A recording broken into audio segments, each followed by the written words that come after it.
Call the Lamar City Council meeting to order Tuesday, August 19th.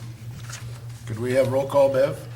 Nelson? Yes. Knapp? Yes. Rexbro? Yes. Goodchild? Yes. Turkey? Yes. Would everyone please stand and share the pledge of allegiance with me?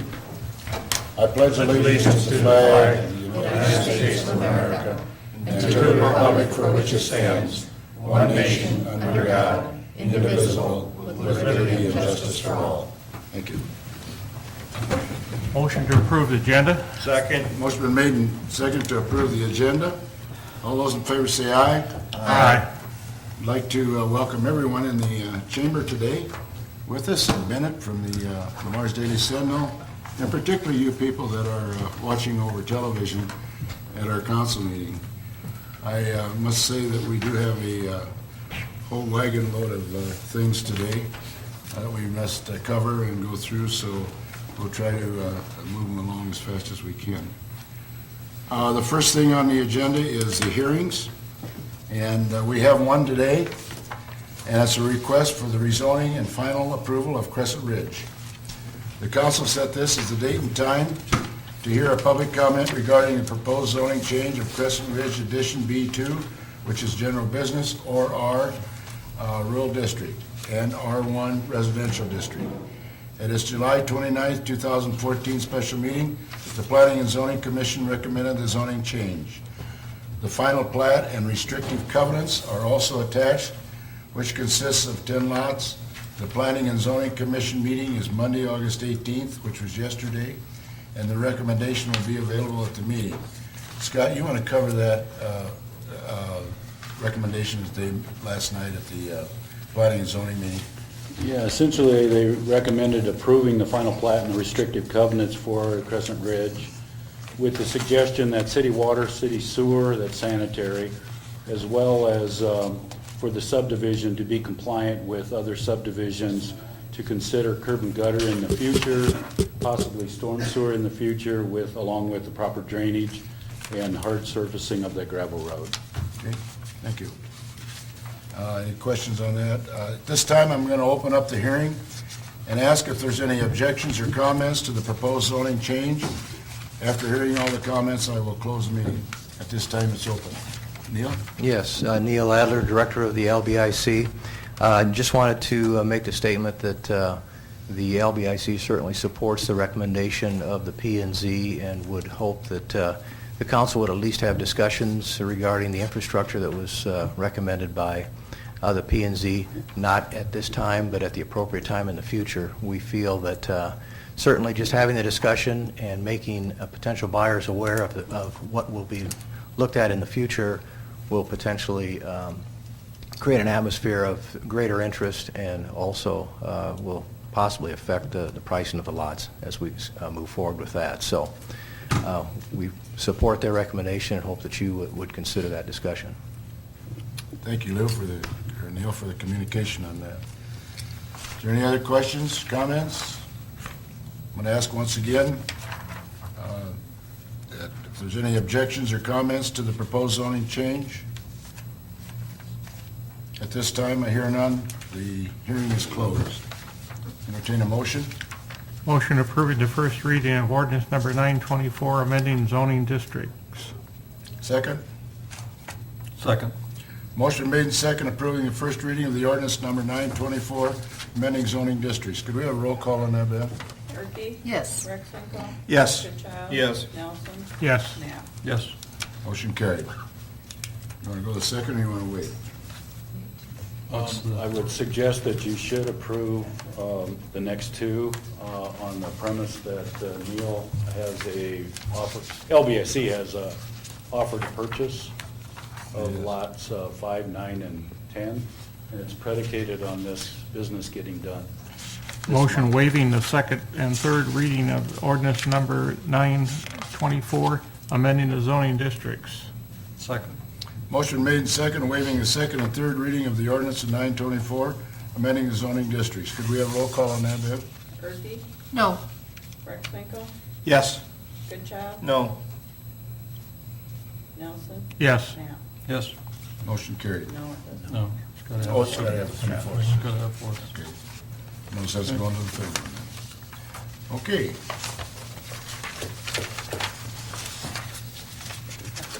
What? We have to approve that. Oh, yeah, motion to approve the resolution itself, you could do that. Motion adopting resolution number 924 approving the final plat and restricted covenants of Crescent Ridge. Did I do the wrong one? 925? No, 1425. Resolution. Oh, that's a resolution. Excuse me, Okay. 1425. Is there a second? Second. Motion made and second adopting resolution number 1425 approving the final plat and restrictive covenants of the Crescent Ridge. All those in favor say aye. Oh, we got a roll call on that. Knapp, Yes. Perky, Yes. Goodchild. Yes. Nelson. Yes. Rex. Yes. Motion passed. Going on to general discussion. John? Nothing, Your Honor. Thumbs up award? Nothing, sir. Nothing today. Rex? I'll pass, thank you. Okay. Mayor? Yeah, excuse A me. little direction, if I could. Do you want to carry that zoning a full 3 readings? That'll affect some renegotiations that would have to be done by LBIC. I think we should have at least 2 on it. So if we do a second one and waive the third, I'd be okay with that. I can go with that too. I don't like, I don't like to waive them all. So if, I'm not trying to mess anything up by any means, but I just think you have to give it its due process. We could waive the third. Okay. Neil? Thank you. So does that work for Will September that work 2nd then? for, I don't know. by waiving it the second and third to the next council meeting? Because that'll be the next time for the hearing. The 2nd of September is when that is. Is that going to mess up your prospects? I'm sorry, I was in conversation with Jason, so I didn't catch it. You've got some prospects, as I understand it. Correct. From some of the lots out there. If this doesn't get fully approved at this meeting, does that mess up negotiations? For the LBIC. If we do it at the next meeting. If we do it at the next meeting, And is waive really the the third. question, and waive the third. So we're That'd be moving it back September a 2nd. couple weeks? Yep. September 2nd. I don't believe so. I can't give you a definite answer right now. Yeah, I But I don't understand. believe so. We've extended once, so I'm assuming that they will extend their offer I again. mean, the idea here is not, I don't think the idea here is to throw a wrench into anything, but the process is set to do it this way, to give ample time, and so if, you know, Sure. we're willing to give on one reading, but need the process to play out for at least one of those. And just for my information, I wasn't able to be here at the last meeting, but is it correct that the council itself has not had an issue with the rezoning? No. No. Okay, no. so you This just want to gives- follow the procedures? Yeah, Right. time for Okay. public Yep. input. I think we can work with that. I think the Thank you. council's in unison on the whole project, but it's just in following the procedure on No, that. thank you for explaining that. Okay. I would ask the question, is there any council member that's not going to be here September 2nd? Because that would change it too. Plan to be here. Plan to be here. If you're here, I'm fine. okay. I was Raise it, busy, Jason. I was busy talking to Neil, so he didn't originally hear your question, but You I was guys trying gotta pay attention. The way I understand it, I mean, and Scott can help me with that, but what I was explaining is, it doesn't, what you did with that final resolution was approved the final plat and the covenants. Right. And so that's what's needed for him to sell. That's All you guys extended was the Only if the buyer rezoning. doesn't like the fact that the Yeah. rezoning's not in. Yeah, if he's uneasy with buying something that's not Right. zoned the way he wants, then it could slow it down, but. So it's up to you guys to handle Well, it's a that third of the The way offer for to the zoning. purchase required it to go back to R. Right. Yeah. Rural. And that's where we're moving, but we're just not there. And that's what has to be clarified to the buyer. Okay, moving on. Citizens input. Oh, yeah.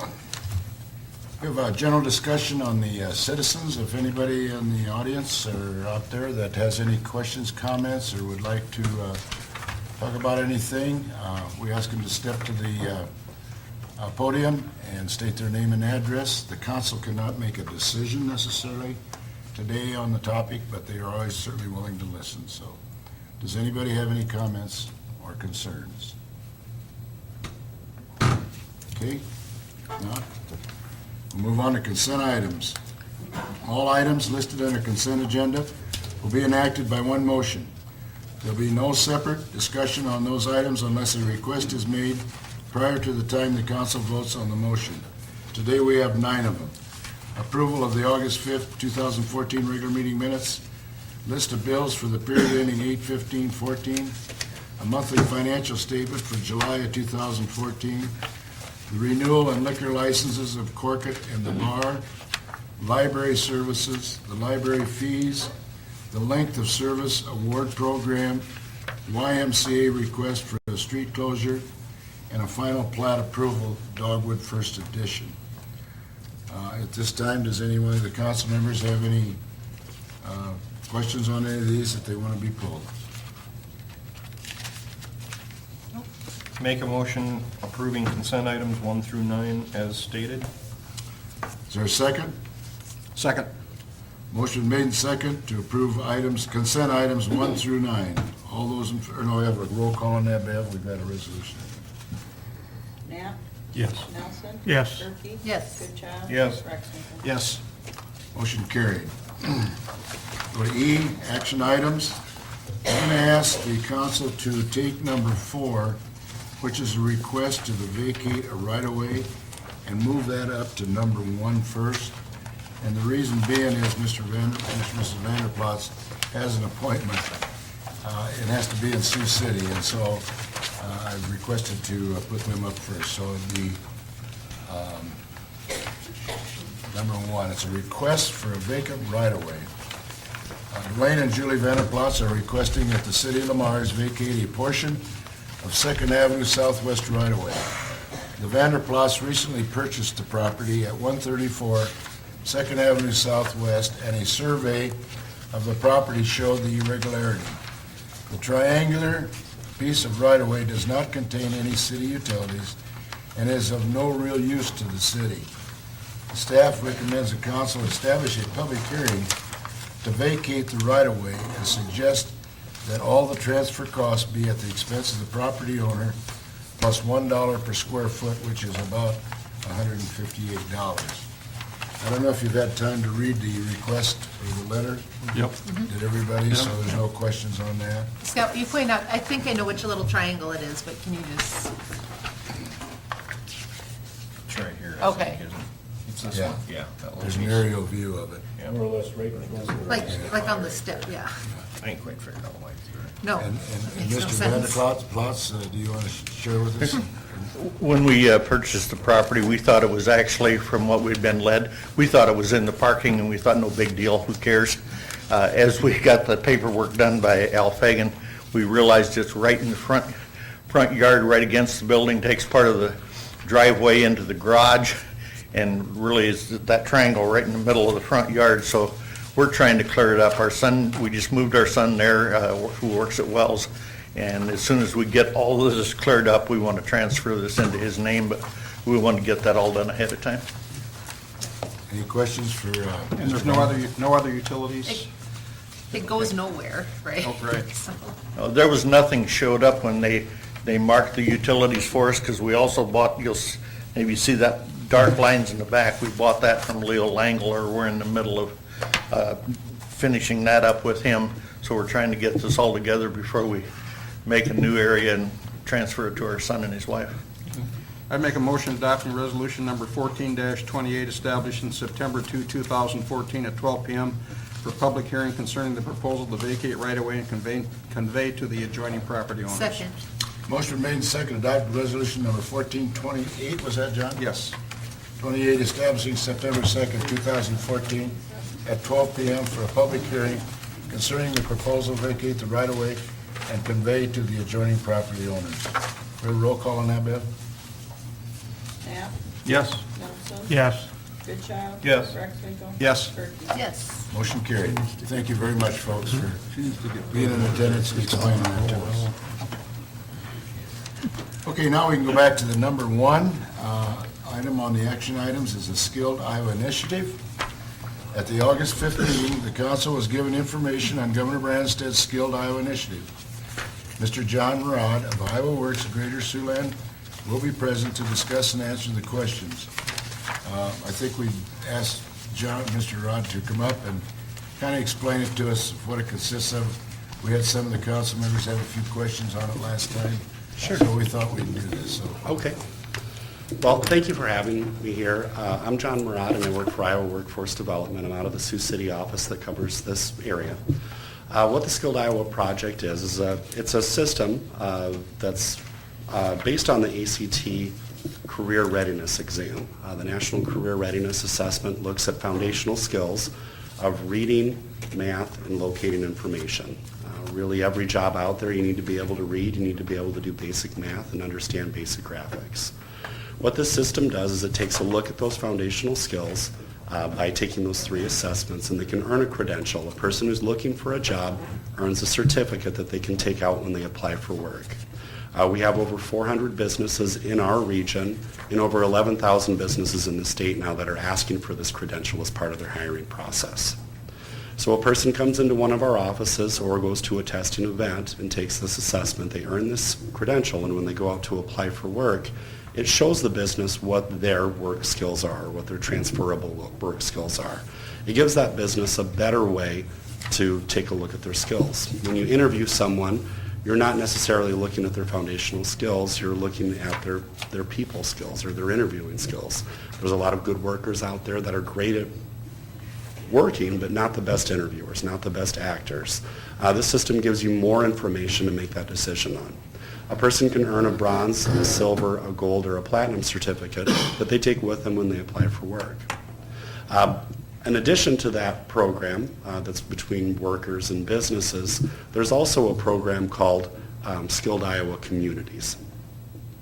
What we're able to do now with this system is not just say how many people in a community are unemployed, we're able to say what their skill levels are. And so that can help a community attract and retain businesses because they're able to identify that they have skilled workers available in their community. So what we're asking communities to do is to get behind this project and help us promote this testing, and not to proctor the tests, not to have city staff doing paperwork or giving people tests or anything like that, but to endorse the system. And if they're willing to do that, we can take a look at the data that we have for the people who have already taken the assessment and hopefully be able to give more and more of these assessments. And what that does is it gives your city information on your workforce. So when you are looking at businesses coming into the area or you're answering questions from businesses that are currently here, we're able to identify what the skill level is of these workers and how many certified people we have available here. So supporting this program will give your city more data about the program and more data about your workers. And that's really what we're here asking you to do, is not to take staff time from your city employees to give this test or to pay for the assessment, but just to endorse the program, and that allows us to do more with the data. So with the Skilled Iowa Agreement, it looks like there's 2 components to what the city is being asked to sign as an employer. One is just simply being able to use our name, saying that we're one on this list of employers that look at this. And the other one is recommending the certificate in hiring, but it's not a requirement, correct? We don't have to require that somebody goes out and gets this certificate. Right. We would never ask you to pass up on a person that applied because they didn't have the certificate, or to only interview people that have it or something like that. But what we are asking you to do is to ask for it. And really, when you advertise for the jobs, if you would put something in there that mentions the certificate, that really helps us sell people on taking the assessment. You don't have to do that, but recommending that someone take the assessment is really what we're asking you to do.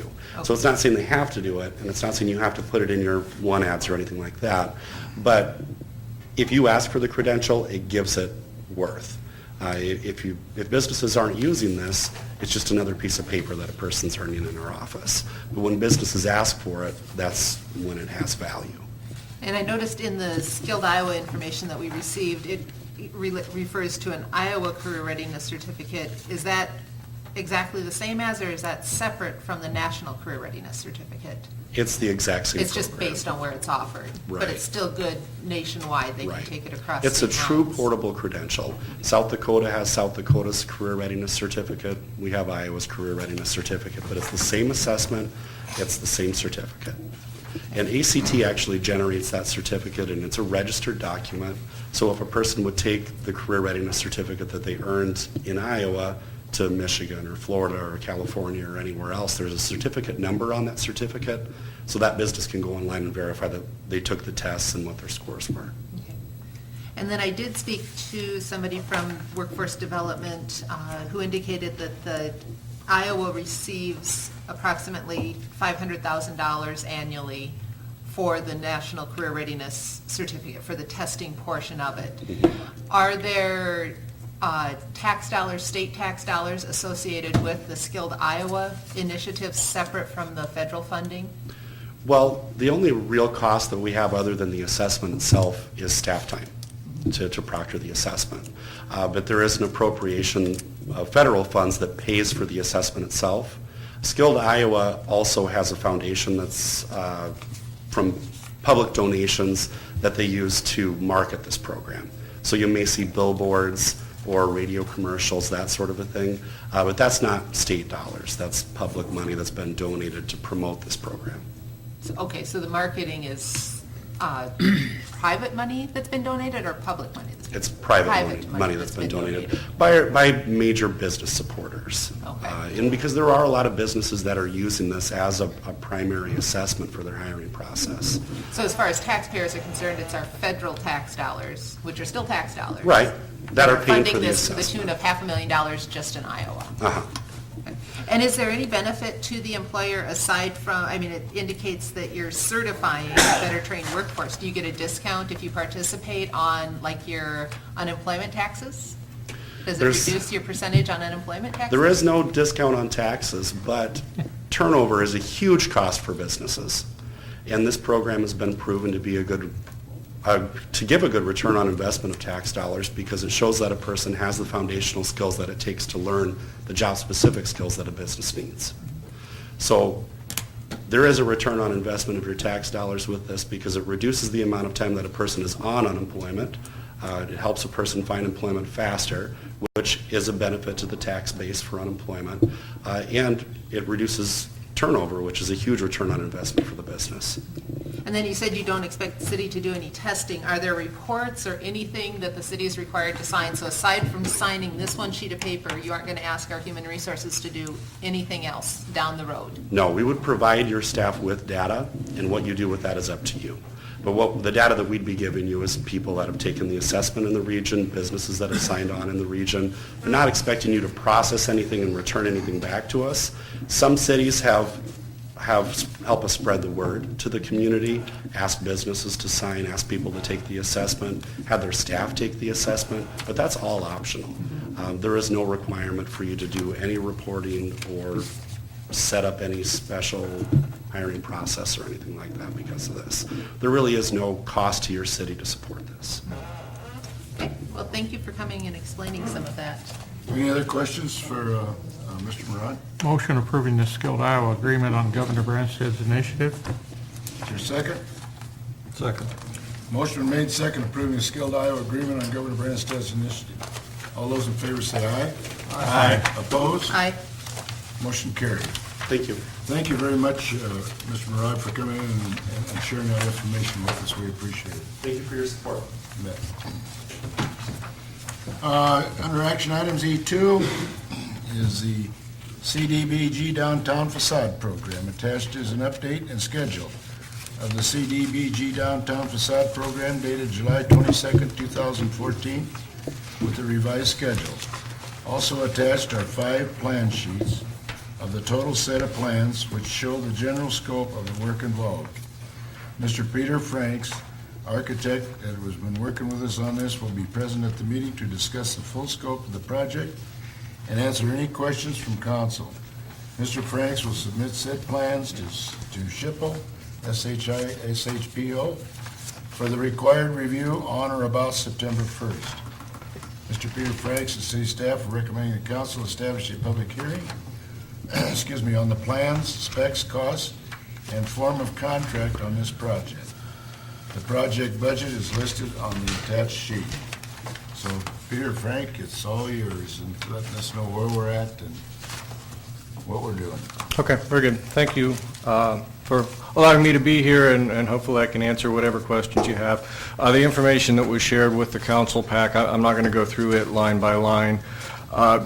The biggest thing I want to make sure everybody understands is just the mechanical processes of how we get from here to having a contractor on the ground.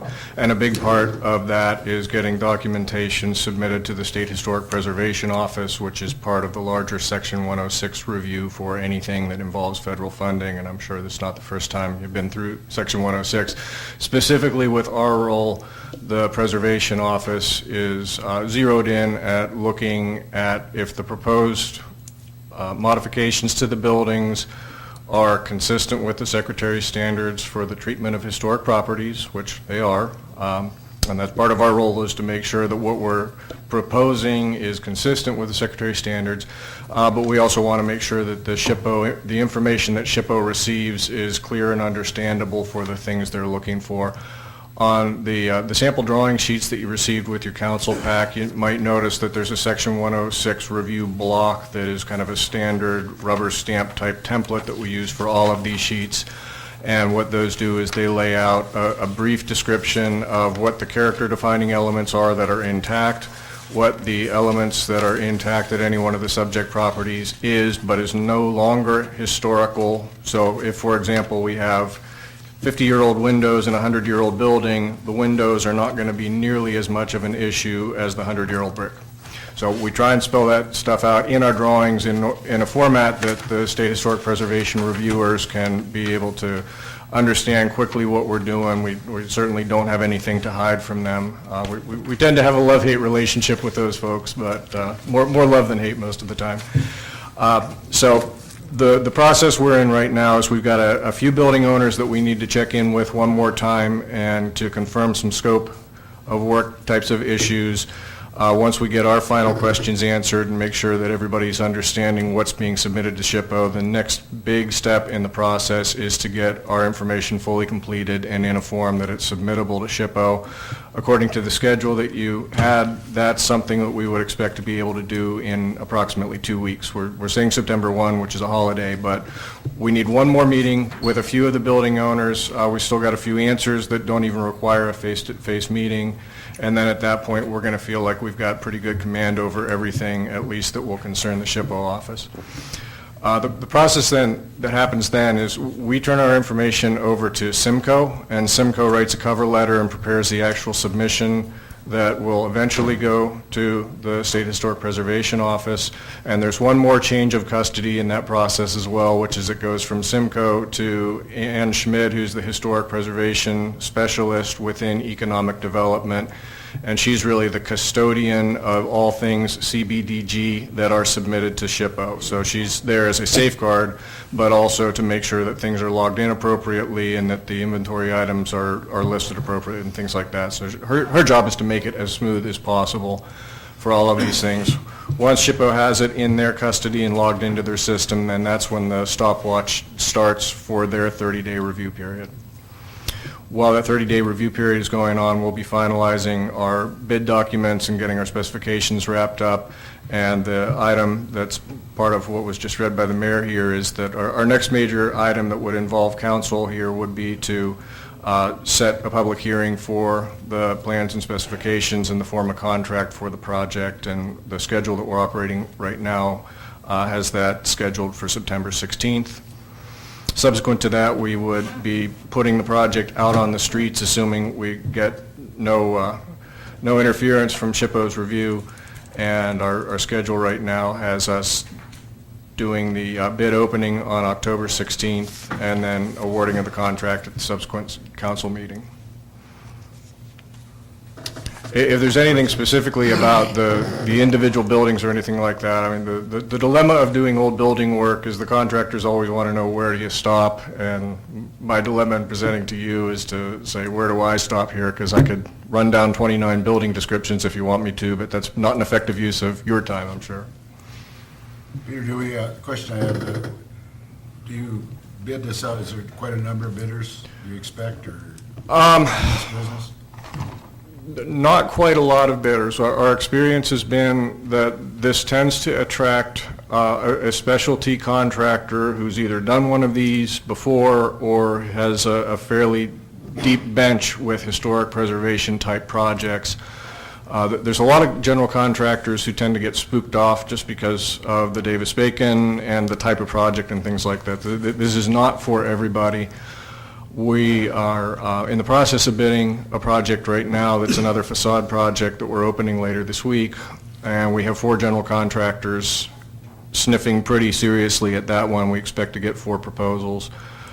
We've heard stories elsewhere where they've gotten as few as a single submission, which is really not where anybody wants to be on bid day. That was my question. Yeah. You know, we have connections with contractors who have done these before, ones that we've worked with and ones that we're just familiar with as we've gotten to know the facade program.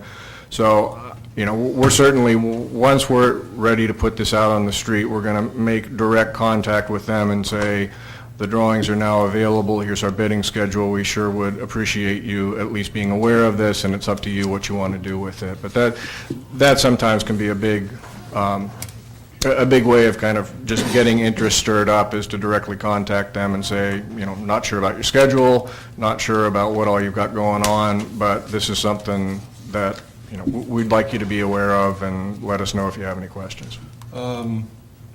29 participants.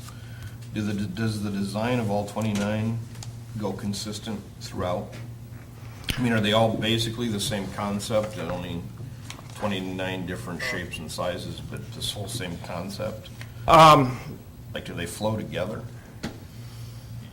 Yes. And it's a bit of a trick question, but you know, our process in looking at any existing historic buildings is that generally what we want to try and do is be true to what the building's architecture is, and that's also what the guidance that we get from the Secretary of Standards is. So, you know, we don't view this kind of work as being kind of stage set stuff where we're trying to give everything a Bohemian, Bavarian theme or anything like that. Generally, our approach to any one of these buildings, and as a blanket statement to really everything that's touched here, is to just get back to allow it to be a little bit more true to itself as it was historically. Okay, the bid letting is October 16th, and then pre-construction meeting on November. Is most of this construction stuff that can be done in the winter, or is it summertime construction? It's some of both. There are things that are going to be somewhat temperature sensitive because we're involved with, you know, doing tuck pointing and masonry restoration, which you've got to have temperature for. You don't want to tuck point a building and then have a 20 below zero, or even a 20 above zero the next night. So some of this work is going to be temperature sensitive.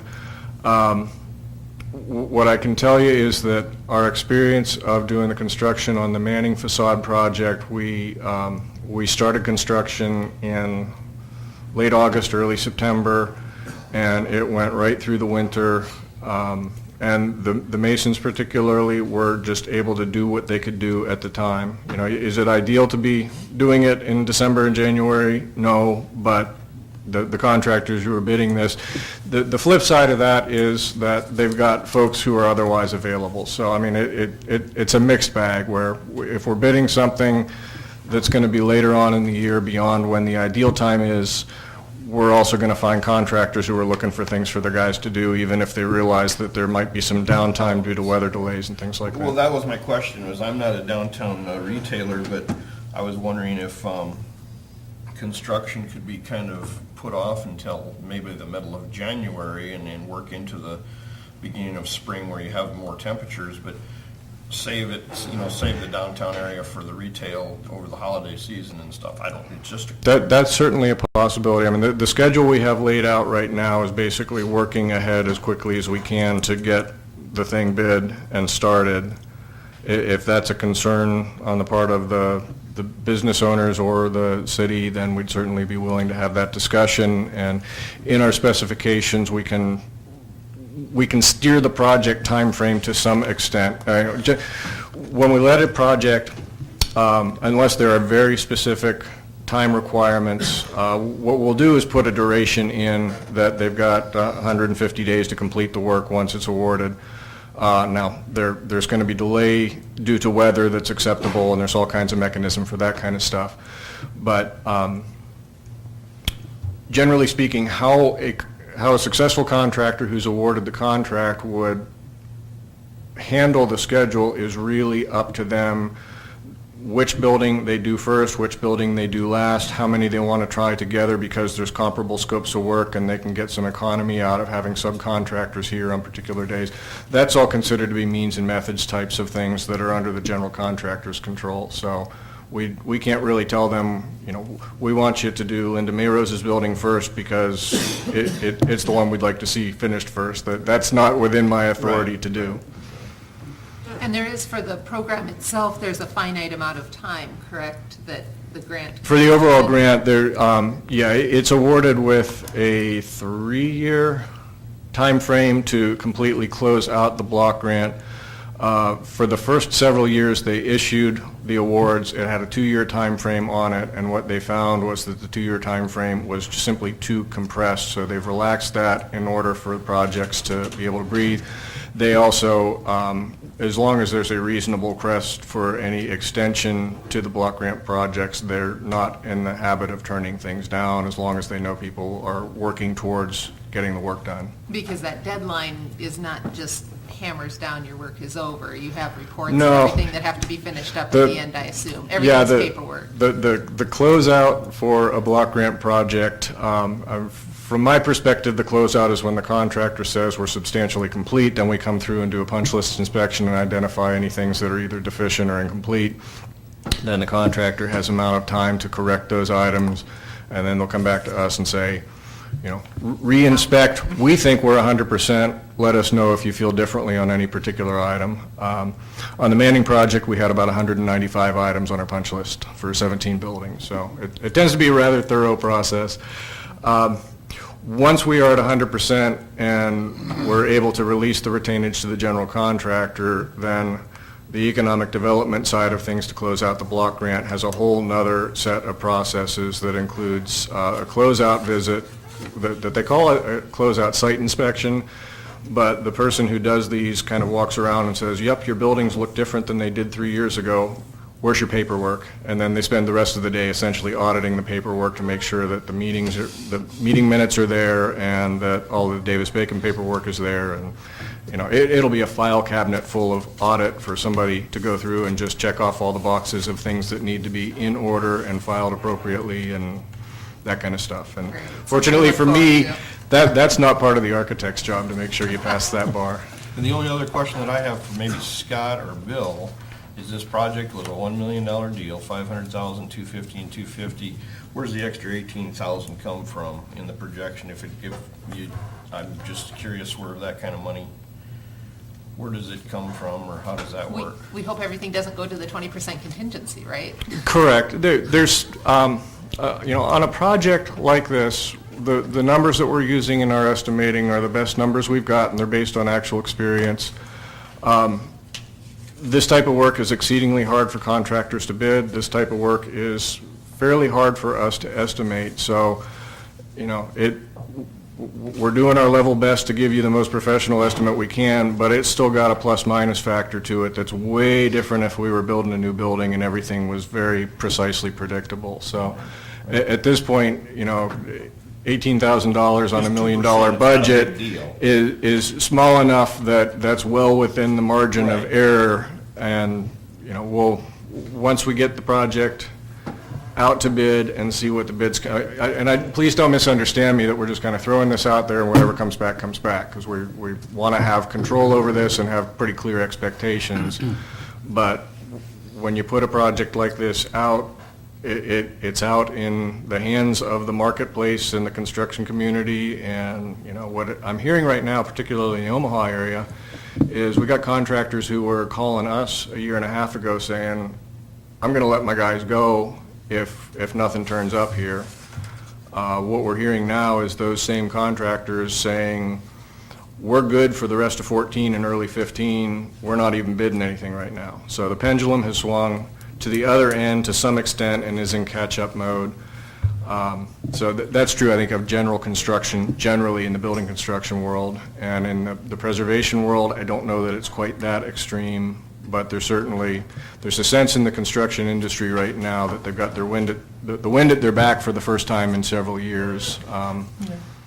But it is still competitive. You know, somebody's going to want to get this job, and they're going to want to sharpen their pencil pretty sharp in order to get it. And, you know, it's not like everybody's going to come in and just say, we'll take our best number and add 20% because things are good right now, because they're not going to get the project if they approach it that way. And I'm eyeing the amount of papers over there. I'm assuming most of that is for the 29 buildings. So Yes. for the 16th, when we have the public hearing on the plan specs costs, I assume we'll just have a nice spreadsheet breakdown and not have to cut down about 22 trees to have a full packet for everybody, right? You tell me what you would like to have. I mean, the documents that will be the documents is going to be a full set, and at this point, our drawing set is 33 or 34 sheets. Our project... Per building, right? No, that's for the whole Oh, project. okay. No. 1 or 2 sheets per building, Okay. depending on the size of the building. So we're going to have, 30 to 35 sheets of drawings. That'll be full-size drawing sheets. Our project manual, which is the specifications and all the bidding stuff, will weigh in somewhere between 250 and 300 pages.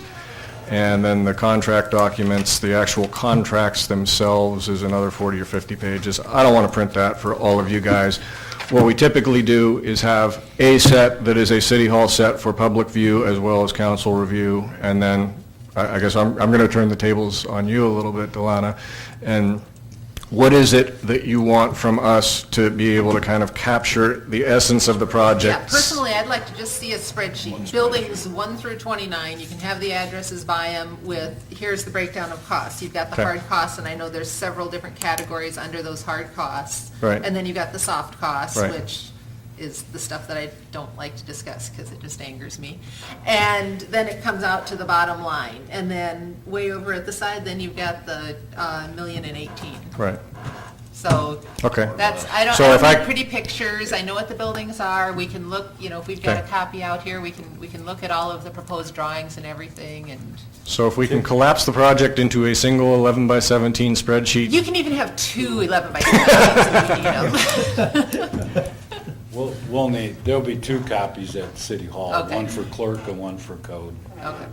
That's all, so anybody can inspect them. Yeah, and then if we want to come in before the meeting, we can page through Yeah. and get lost in a 40-page contract document if we choose to, but that's Joe's job. I think it's a wonderful deal, and I've been behind it the whole time, but the thing that scares me, what you're saying is if contractors aren't busy, that means are busy, it means higher bids. And I'd like to see it stay within budget, so. and so would I. Okay, so that's. Well, and there's time in there to revise. If everything comes in much There- higher there- than anticipated, we're going to have to do some revisions on the plan, on the spec end. We can do revisions on the spec end, depending on how far out we are, if it's out of whack. There's a couple of different ways that we can go about approaching that, yeah. Okay?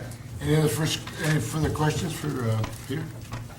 Thanks so much, Peter. If any of you have follow-up questions, just feel free to contact us directly, or better yet, shuffle them through Christie, who's been our constant contact throughout the whole process here. Great. Thank you for your time. Motion establishing Thank you. September 16, 2014 at 12 p.m. as the date set time for public hearing on plan specifications estimates for costs in form of contract for the CDBG downtown facade program. Second. Motion made and seconded, establishing September 16, 2014 at 12 p.m. as the date and time for the public hearing on the plan, specifications, estimate of cost, and form of contract for the CDBG downtown facade program. All those in favor say aye. Aye. Opposed? Motion carried. And Peter, thanks so much for bringing us up to date. Thank you. I know you've get paid well, but you're spending a lot of hours and time on this project, and it looks like it's going to be a good thing for the city of Lamar's in the long haul. So, thank you so much. North Green Estates, action number 3. At a request has been received from 2 adjacent property owners and Councilmember Rexwinkle that the council reconsider the plat requirement for secondary access to the North Greenview Estates. A 25-foot platted parcel dedicated to the city for the secondary access was provided by the developer as required by the Planning and Zoning Commission, and oath by the City Council and by the Chapter 165 City Code of Ordinance, Subdivision Regulations, Section 165.19, 1,320 feet between street lines. A copy of the plat is attached, and B, a copy of the aerial plan for access is also attached. The city staff was planning on constructing the access in 2014 in conjunction with the stormwater detention basin, now that the filling of the area is near complete. Recommendation is both sides of this issue will make their recommendations at the meeting. So, Councilman? I guess I'd start, yes, I was approached by two adjacent property owners to this proposed, I call it an alley, I guess, that they were notified by the city about the proposed construction of this secondary access to the subdivision, which I really call it's just an enlarged cul-de-sac. There's one access to a number of homes and residences. In looking at this thing, we've already got 36 cul-de-sacs in this town. We've got 8 more under construction or proposed. We've got one on 8th Street Southeast, which there's over 40 residences that depend on one street. We've got one on 6th Street Southeast that depend on over 30 residences depend on a single access. I'm looking at this and I'm just questioning the practicality of installing it, spend the money to do it. We've had no incidents in the last 8 years since the subdivision's been opened where there's been a problem with that access road coming in. However, we've had at least 3 high water incidents which have kept us from even getting close to the subdivision. So it's a high water issue as far as I'm concerned. That's going to probably be the issue that provides access, deters access to this facility. And I guess I'm also saying is I think our fire and ambulance people will figure out a way to get into the facility if they have to. Okay. Scott? My recommendation is that we should keep the access. Back when this was platted, it was required, as the mayor already read, from P&Z and the council. Also, there was a lot of discussion at that time about, it's 101 lots that are served by PGA Drive. If this was a single cul-de-sac, I would feel differently, but it's just the way they laid out the subdivision caused all 101 lots to be fed by one street. In the future, that may change, and if the future predated this discussion, I probably would feel differently. And what I'm getting at is if you look at the plat, on the north side of PGA Drive, about 2/3 of the way along that half-mile stretch, there is Prairie Dunes Drive, and yet it wasn't constructed. The return is there, meaning the radius, but it goes to a farm field. And I don't even know if Tim and Barb Dreckman still have the legal title to that property. They did apparently at the time of the final plat. But anyway, if that road went someplace and reconnected to a public road, again, then we'd have a second way in and out. As it is, it has been 8 years without incident, thank God. I just think it's good, proper city planning to, when you have that large a subdivision with that many lots, that you have more than one way in. That's the key, more than one way. Do they both have to be full-fledged streets? Not necessarily. I think our forefathers, dating back 120 years, knew that in terms of our alleys, you know. There's properties that their second way in is an alley. Lancaster Addition on the east end of town, south of the city cemetery, you know, they've got a future 11th Street to gain access and go through the cemetery. Same way with Toll Sitzman Addition. That secondary access is through a right-of-way that the city council purchased in order to make sure there was a second way. These are not improved routes, these are grass. Parkview Terrace, has a gate on it, a padlock, and your public safety 3 departments have a key. And so you can get out of Parkview Terrace and into Riverview Park, or really the tree site. So you can get in there. Leland Heights has that path over to Madison. Ellen Zone's addition was required to put in access. And Northern Heights. Those are all examples that we've had secondary accesses, and not all of those, again, are improved, and not all of those are a full-fledged street, but they are secondary accesses. So I really think we should keep it. Then the issue is, do we improve it? And really with the project that we were going to do this year, it was going to be earth and seeded. The property owners that I did meet with John, they were concerned about traffic going up through there, especially if it was gravel and it'd be dusty and so forth. So I told them that we'd have to consider that at the council level, whether we want to pave it or not. You've also got water valve boxes in there which aren't going to be very conducive to keeping in a gravel stretch of road also. That is, thank you, that is the route that we took for the secondary water feed to create looping on the water system. And so a water, based on that aerial, if you look at that, there is a water line that goes over and comes up through that in order to have a secondary feed for your potable water system. And so there are valve boxes, absolutely.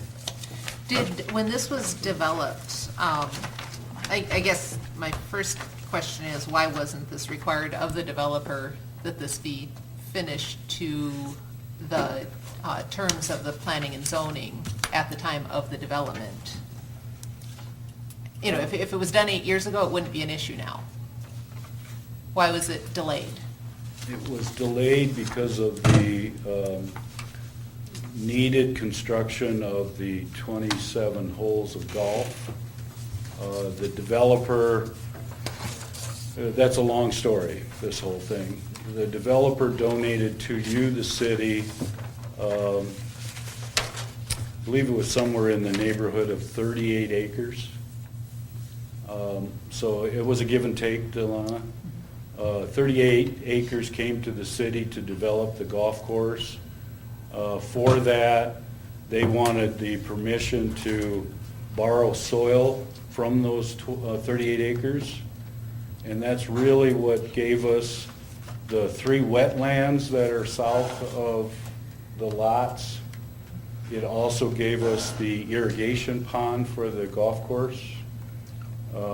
Something that it gave us that we didn't want is the removal of too much dirt to the west of that irrigation pond. And so where I said the filling of the area is near complete, it's taken 8 years to slowly, just at no cost, have people just dump their excess dirt in there. And it's worked. It's taken 8 years to fill it, but it's near complete now. For all that, you know, you, the city, paid for a lot of improvements. You did pay for water brought to the site via Mahogany, sewer lift, some storm sewer, the paving of Mahogany, the rerouting of a Mid-America transmission line that was negotiated at the time. So it was a give and take, and it was part of an agreement with the developer as to what the city was going to do versus what the developer was going to do. So how was that 25 feet left? I mean, 25 feet is obviously not wide enough for a road. It's an alley, like John said. Yep. Was it done to proper height and compaction that we could just leave it as grass, but if an emergency vehicle needs to get over it, they can do so? Or is it just soft dirt like a yard? I don't know about the compaction, but it's not graded to get an emergency vehicle in there. Okay. So it would have to wasn't- be regraded. Okay. My question is, in the 30 years that you've been engineer and then city administrator.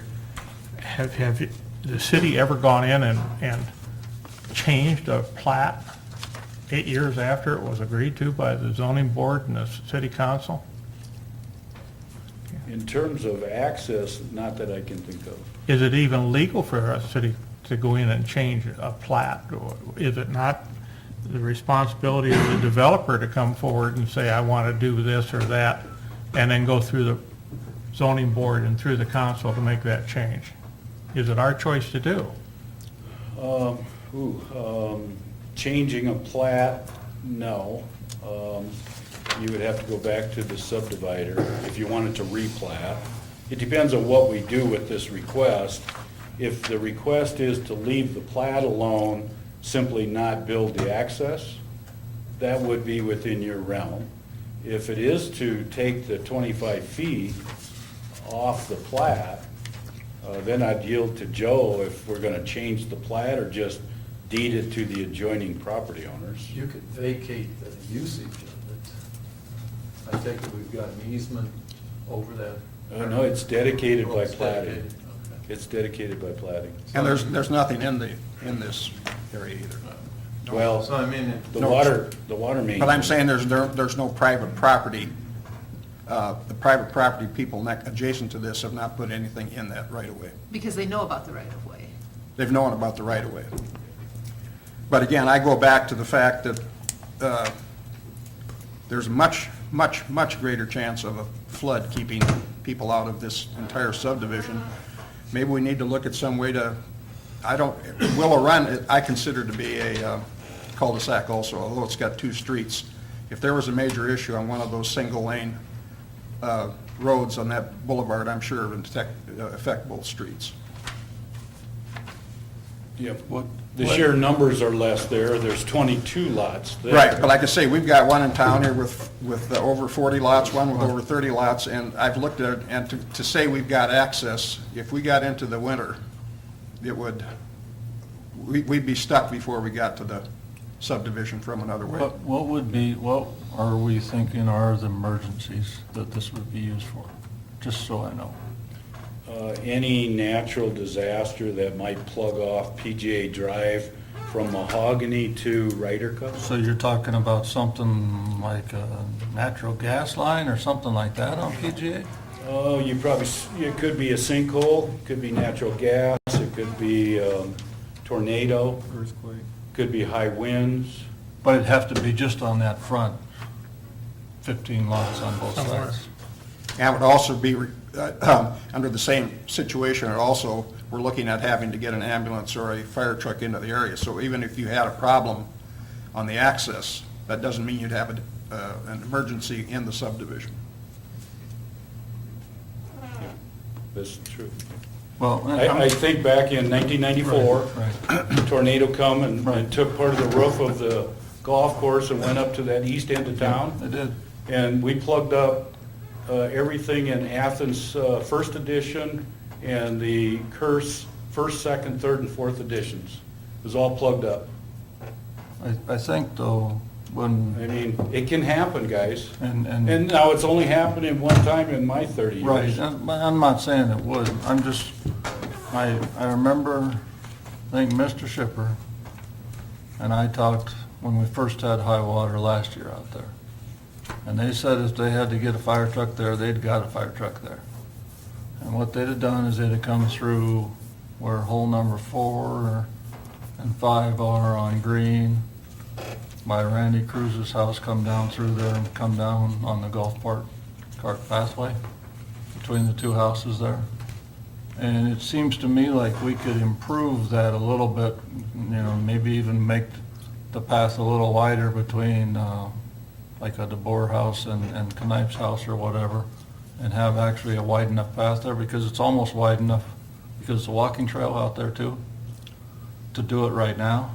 But that would give access both ways, in case there's a problem on Willow Run. Marlboro Right, or Mahogany. right. Because then we got, all I'm thinking is I'm looking at looping, just like we do for water. All I'm trying to figure out is what's the most feasible way to loop it, and what's the way that you're gonna get through. and in the snow or whatever, you'll still get through that way if there was a disaster. Because some of that trail has to be plowed all the time and stuff just to be kept open.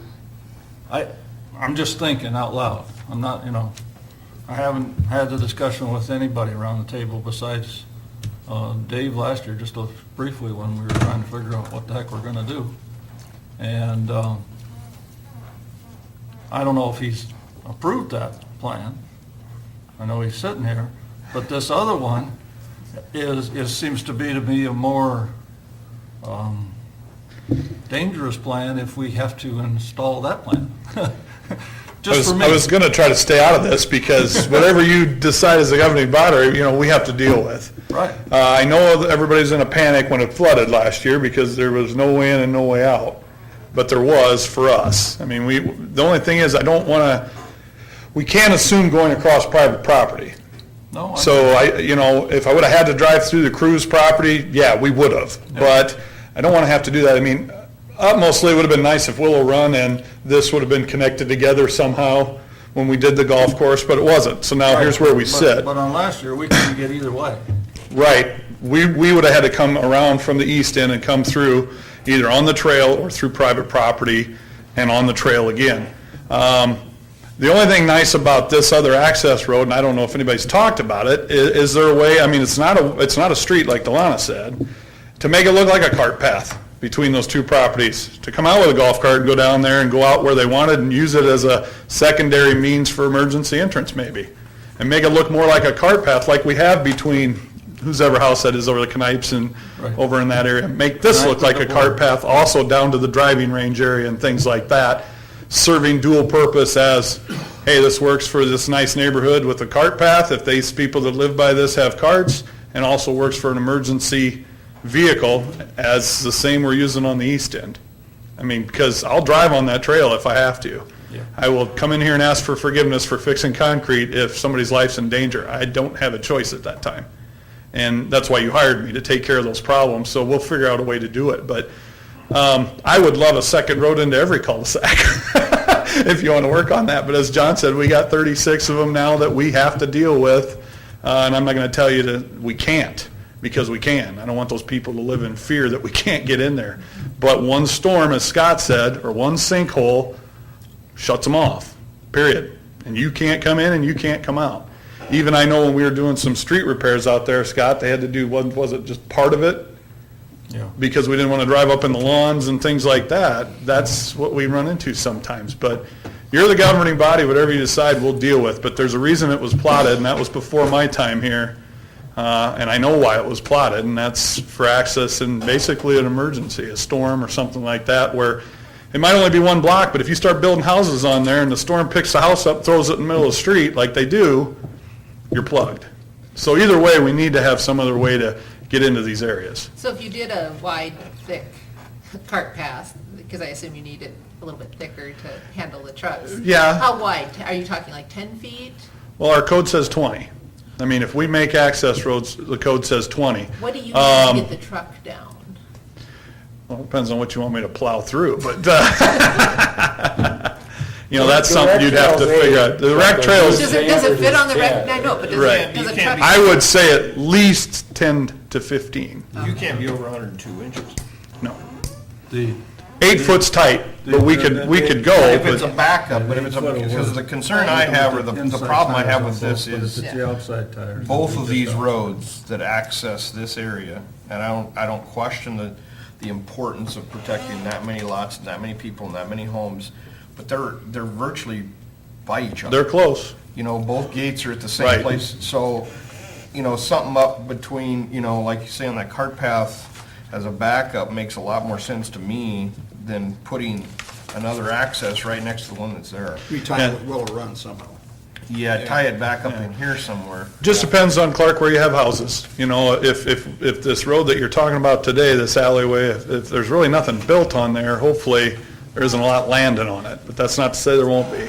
To where when you have houses and lots, you got more of a chance to plug the street. This may be a stupid question, but if we used the cart path on all city-owned property right now coming in from the east, can you use all city-owned cart path, now and get in the back door up here by It'd Kenai. be close without driving on private property, it'd be tough. You'd have to drive, you'd have to be on private. I mean, where we get on right now with our Rangers over by, with Neil The Adler's, answer to that is yes. but we can do it. So if it was destroyed because you had to do it one time, then that You gotta would know be. where you're going, and you gotta go between Neil Adler and Leo Langle, but you can do it. Yep, and we've done it with Okay, our but my Ranger for point is people who've that had if heart it's attacks ever on the needed- golf course. My point is, if it's ever needed, and you destroy, just by sheer weight, those areas, then that would be a time for us to rebuild it. Apologize and fix it. No, I mean, just build it to, And we've driven on those areas, and we have fixed a couple panels of Yep. cement. Yep. So, but what I guess I'm not trying to create a confusion here. What I'm trying to do is say, okay, it's been already 8 years and we haven't done this. I think these committees should try to figure out which is the best use or the best way to get in. Because I think if we wait a couple more years, we might have that new inlet and we might have another whole area of 20 homes that goes down another street and actually has a street access farther down, which would be better. Scott, what's the than cost on having this? What's the cost on this thing? Depends on what you do. Thanks, Dave. Well, the embankment, I put in the agenda that this year we were gonna build the stormwater detention, and that's a little understated. The stormwater retention is for that purpose. We're gonna filter that water and put it into the irrigation pond for recharge. If you recall, it was just last year that we were lacking water.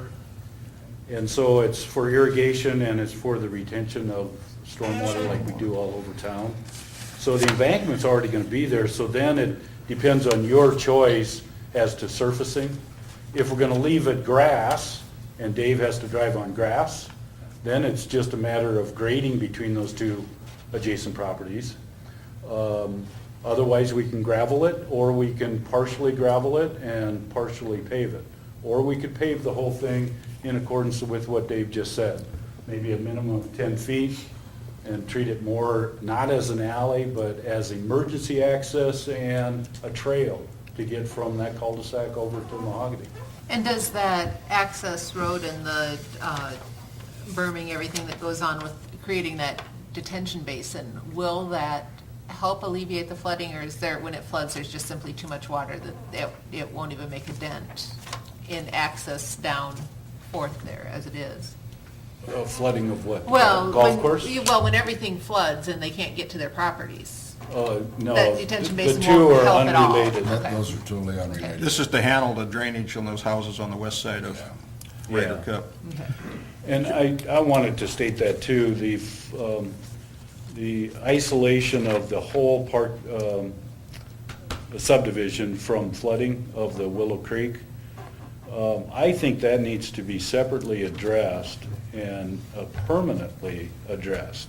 That is a much greater issue for that subdivision, and I think it needs to be addressed on a very public basis, meaning we need to talk to our county. Because there are two roads that if those roads wouldn't go underwater, you could gain access. I mean, there's not that much of the road that goes underwater. I'm talking up by the intersection of 160th and Mahogany. But I'm saying there's not much that goes underwater when it does flow. It's just enough to shut us off. Yes. I mean, the problem is it was put down as a water run through, and it runs through. And Yeah. probably that was not, that was probably not the wisest choice. Well, the issue with Mahogany inside the city limits, although that's 50/50, Yeah. half of it's in and half of it's out.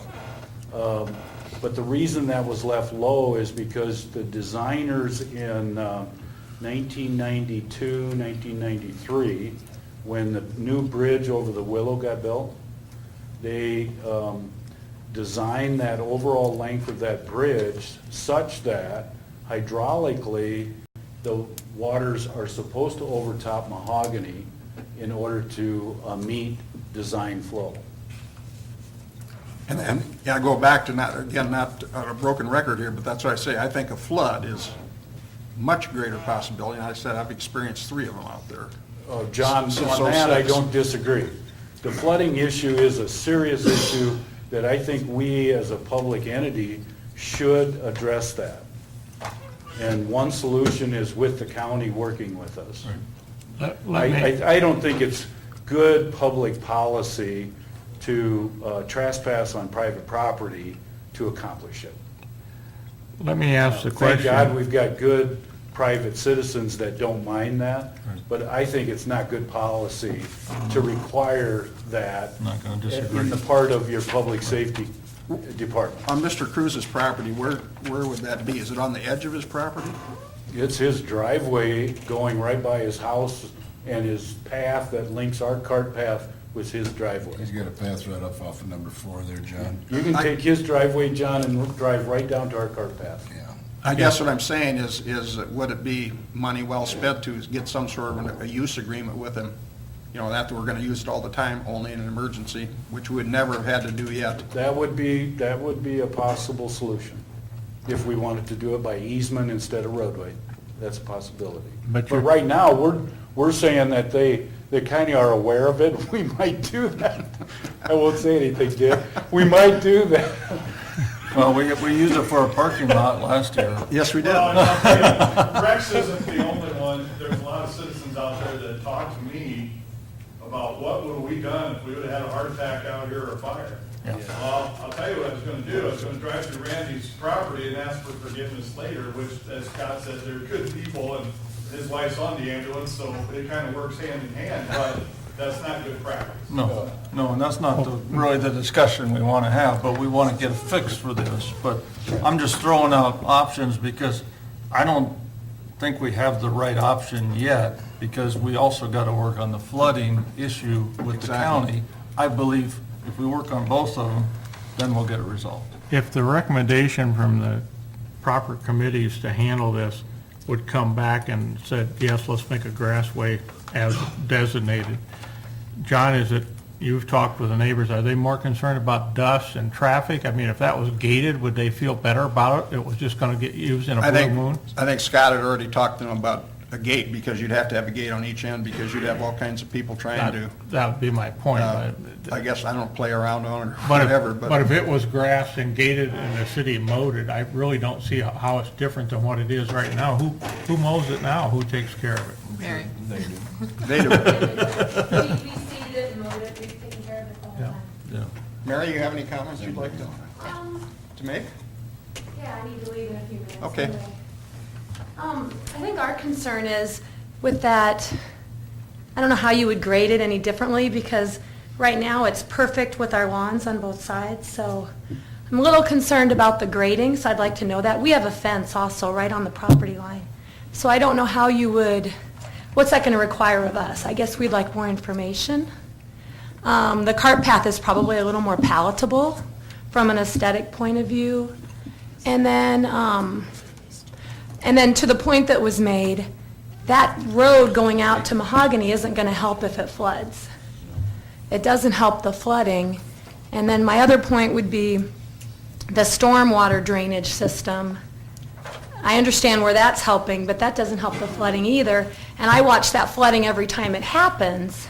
And one time it came right up to our property line. Granted, it still would have had to rise quite a few more feet to hit our actual house.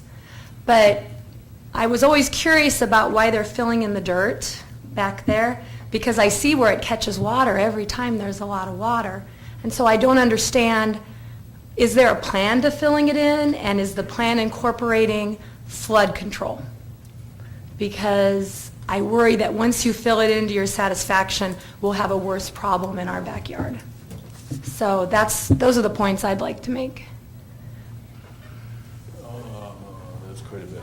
Okay. On the width, it's 25 feet, so it depends on what the council would ask to be improved. So if it's improved of 20 feet, like are the rest of our alleys, that'd only leave 2.5 feet on each side to do the differential between their yard and whatever the grade is. So the smaller you make it, the easier that will be to keep it within the 25 feet. So I think we could address that, is what I'm getting at. And maybe if you left it grass, it really doesn't affect them, and the only time you'd be going on the grass is when you had a true emergency. An emergency. Yeah, and if you're already having this in other parts of town, it's pretty solid. I mean, granted, we never drive down it when it's muddy. We don't drive down it at all, but that would be Well, my... the grade is so steep, coming off the parking of the cul-de-sac. Exactly. That I don't think. You gotta remember what we're driving too. I don't think their fire trucks So would be able to maneuver up that kind of steep grade. are we talking about raising it 5 or 6 feet at the very bottom? I mean, that's what I'd be curious to know. I think it would be more a cut up by the cul-de-sac Oh, okay. than raising it on the south. Because you're not worried about getting in, you're worried about getting up the cul-de-sac. Yeah. That's why I brought up the cart path idea, because then it'd be more solid. So then at base least you have that, transaction. An ambulance doesn't have the traction that a fire truck has either. It's not gonna go up a grade that's got grass. But we could make that grade start out further and work its way up. I mean, it makes no difference to us down on that property if we But raise that grade Yeah. going down below. But if we leave it true grass, which is probably, I think, the best option for the two property owners, especially the two adjacent property owners, I think we need to work with them carefully so we got something that isn't completely, it's got to blend in with what they've got also. I agree. And if it's left grass and that northern route does ever come about, then this could be vacated and there's no concrete to take out or anything. No. Good point. The real estate could be vacated to the adjoining property owners with an easement kept for the water main, and then it would be solved at that time. And in the meantime, we'd have emergency access. As far as your storm questions, I think there was like 3 of them in there. We are essentially returning it to the way Mother Nature put it. As I mentioned earlier in the meeting, Burkhart was the contractor. He had a misconception about where to take the dirt, and he took more dirt out of that west end than he was supposed to. It was all supposed to be taken out of the 3 wetlands and the 1 irrigation pond. So he had 4 places to take it from, and instead he took it from that area west of the irrigation. That should have never been taken out of there. So we're trying to restore it to the way Mother Nature had it. Next is the storm water we're trying to capture is to keep it out of that area so that that isn't muddy, so the city can use that for some other purpose. And we're trying to keep that water north of the map that I've got in here so that we can filter it and put it in the irrigation pond for recharge. Okay, so There's in... 2 separate issues there. In your estimation, the flood, when it floods, will be handled? Because every time there's a heavy rain, there's water No, I'm there. not saying that. Okay. There is no way this city or any department or the city council can control the flooding of Willow Creek. When that floods, the waters are backing up on this property from the south. And if that gets to your property or any one of these people's property, that's what Mother Nature did, and the city can't control it. I do understand that. I think there's sitting water out there right now, so when you're done filling in, it will drain to the pond, the water that's there now? Because there's always sitting water in that area, so... If there's water directly west of the irrigation pond, that'll be daylighted in Mahogany Ditch. Okay. If there's water to the north of the irrigation pond, that will be leached into the irrigation pond. Okay. All right, thank you very much. Thank you, Mayor. I'd like to see this go back to the Public Safety Committee and work with the city on what plans, and now that we've heard everybody's opinion, I think the grass way would still be a way to go. I'm concerned about going clear around to the east or north. That's another 3 or 4 miles for trying to get emergency vehicles in. I'd like to see the shortest route at least looked at. But I'd like to have talk with Randy and Oh, see sure. Everything that was discussed should be on the table. I don't, however, don't like to see it go to Planning and Zoning Committee because I don't think they have the experience to make the right recommendation for us. And I see here, the way it's written, it says required and required by the city council. I think didn't we actually mean that was on the plat? So that's what they were voting on and approving. It isn't like they said, we need to have a secondary access. The council, I know we didn't, when I was on city council, we didn't say it had to have that secondary access. It was on the plat to start with. So we approved their plat. We had that conversation as. I don't recall. I recall the conversation with the fire chief and needing that access there. So. That was that older shipper guy. Yeah, the older. Honestly, John, I don't know if the conversation was the way you just said at the council level, but there was a lot of talk, and it was probably more at the P&Z level, that secondary access. And that every subdivision we've approved for a long time has always addressed that 1320 rule. And all that is every quarter mile, we want some kind of parallel road to gain access to the same area. And this subdivision doesn't afford that. It's a half mile in the east-west direction. And you have to look clear down to Park Lane to get another street that's going east and west. And with that, it doesn't come back around to serve it, as we just pointed out. I think one So thing. there was a lot of conversation. One thing that might help with the discussions, whether they're at planning and zoning or back here to council, is on the whole retention basin, irrigation pond, whatever you want to term that whole area as. What would it take to get what you would give to the earth workers to get that to us as far as elevations? Like how high does this access road have to be? How would it theoretically, assuming if we want to keep grass, what would need to be done to the grade between those two properties? Because I think that would answer a lot of the concerns of the property owners as to, how is it going to affect the fence, their graded area, their, water issues, all of that. We don't have an easement outside the 25 feet. Correct. So all improvements would stay within the 25. That's answered. Right, but I'm saying, can we get something that will tell us kind of what it will look like?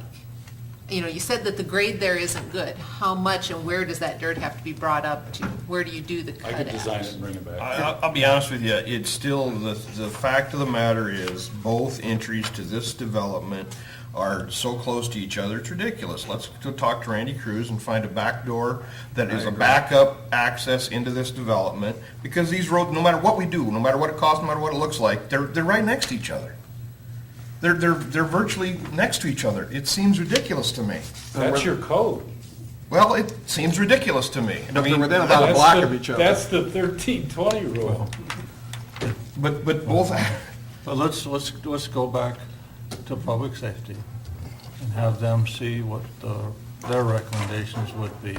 But I agree that I'm not sure it needs to go to planning and zoning and then to us again. Right. I think it just needs to come back to us. We've had a long time where we haven't put it in. It's not necessarily that it gets in the next month or 2 months or even next year, but I think we need to address the access issues, because there are people asking about the access issues. They didn't used to when we only had 30 homes. Now when we got 85 homes, they're asking that question. And I don't think this would have been such an issue had it not been delayed for 8 years. No. So going forward, I'd like to see if we have something that's supposed to be done, we get it done when it's supposed to be done instead of 8 years later. It just didn't become important until recently, probably, for some people. Well, it was important enough that it's a rule in our ordinance, the Yeah, I know, 1320 but rule. Well, I don't think. We just vacated some triangle piece that nobody even knew we had. Yeah. And the only thing I want to bring up real quick. When 8 years ago, Yeah. how many homes was out there?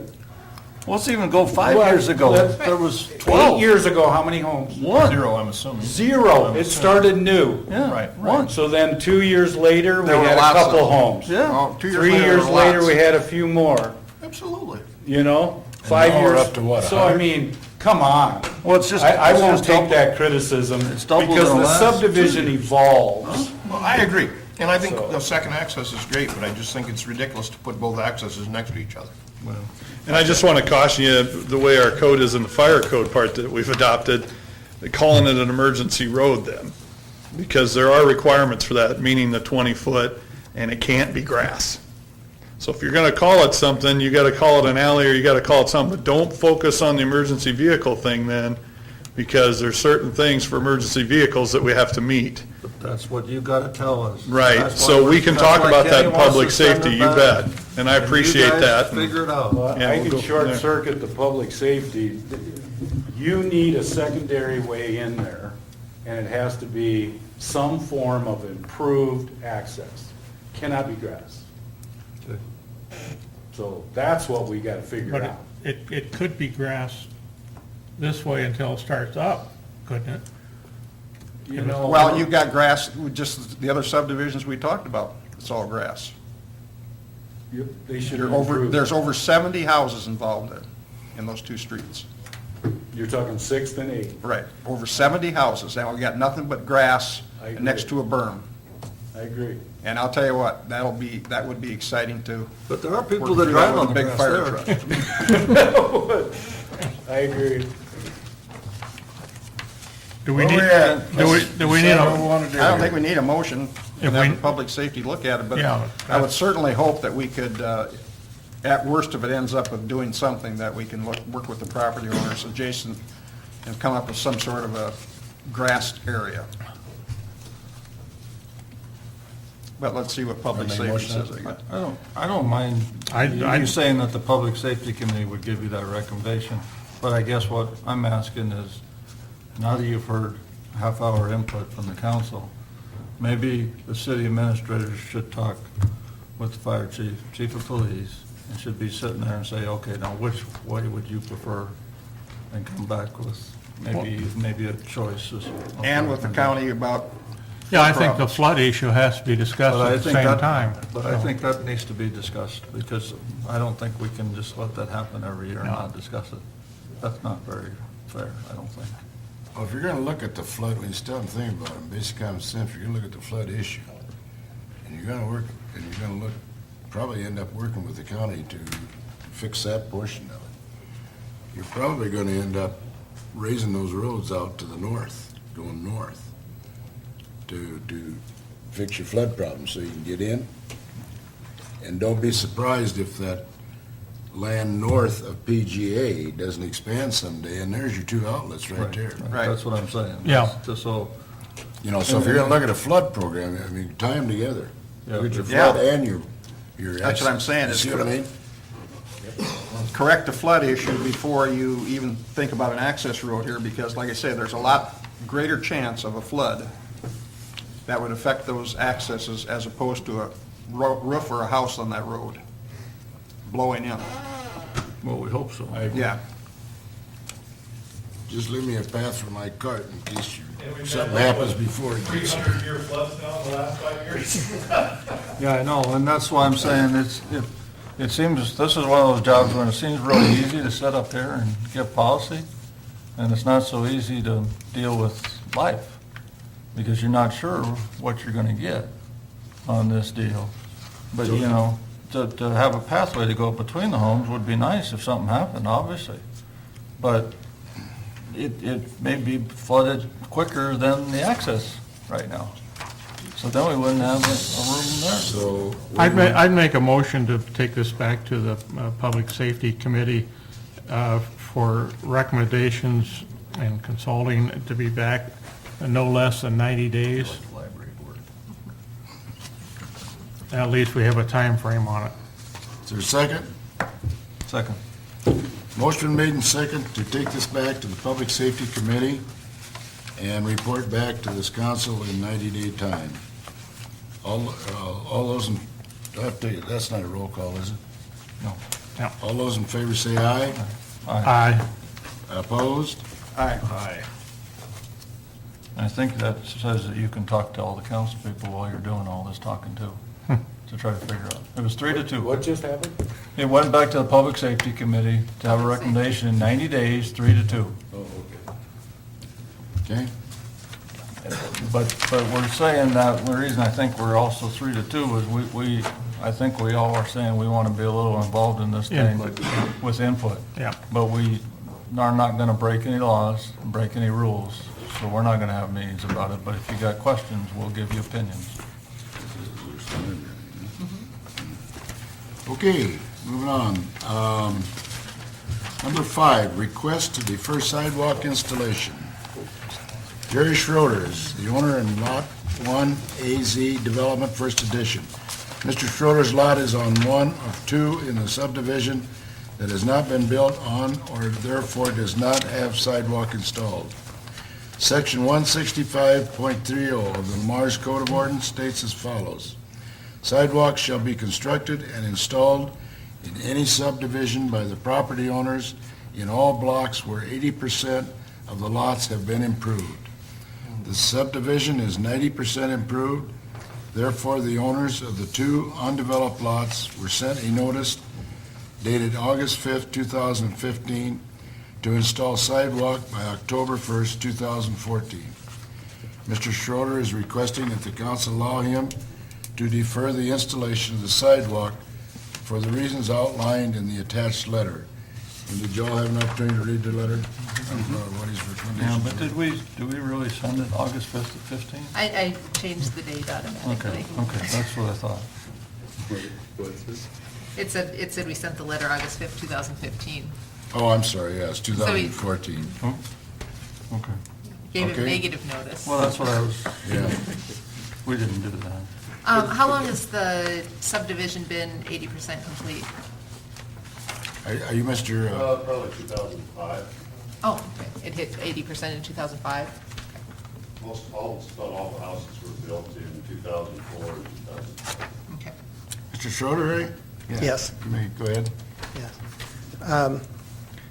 I'm not really sure, why they request the sidewalks to be on a vacant lot. This particular lot is a corner lot.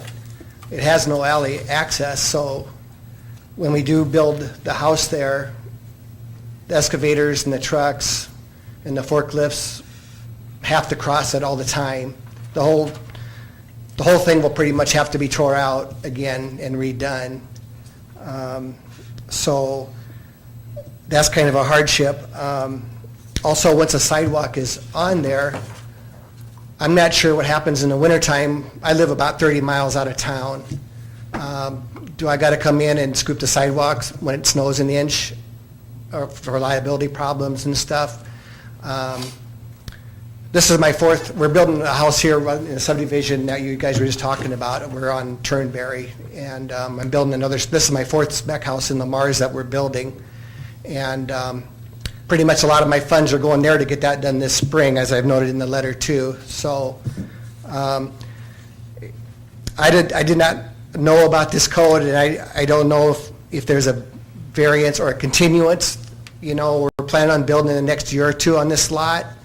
But to put the sidewalks in this fall, to tear them out in a year or two, seems counterproductive.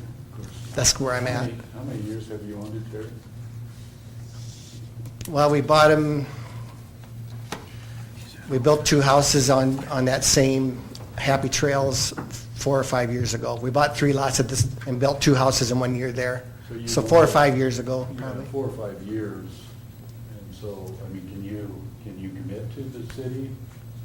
These folks can defer, but how much longer do we need to defer? I think that's a real question for the council. Exactly right. Because as you just heard, some of us aren't real fond of putting stuff off. I've noticed. I just wanted to answer this, but if the sidewalk was there, yes, you'd have to shovel it in the wintertime. And according to the county's website, the lot was purchased in 2005.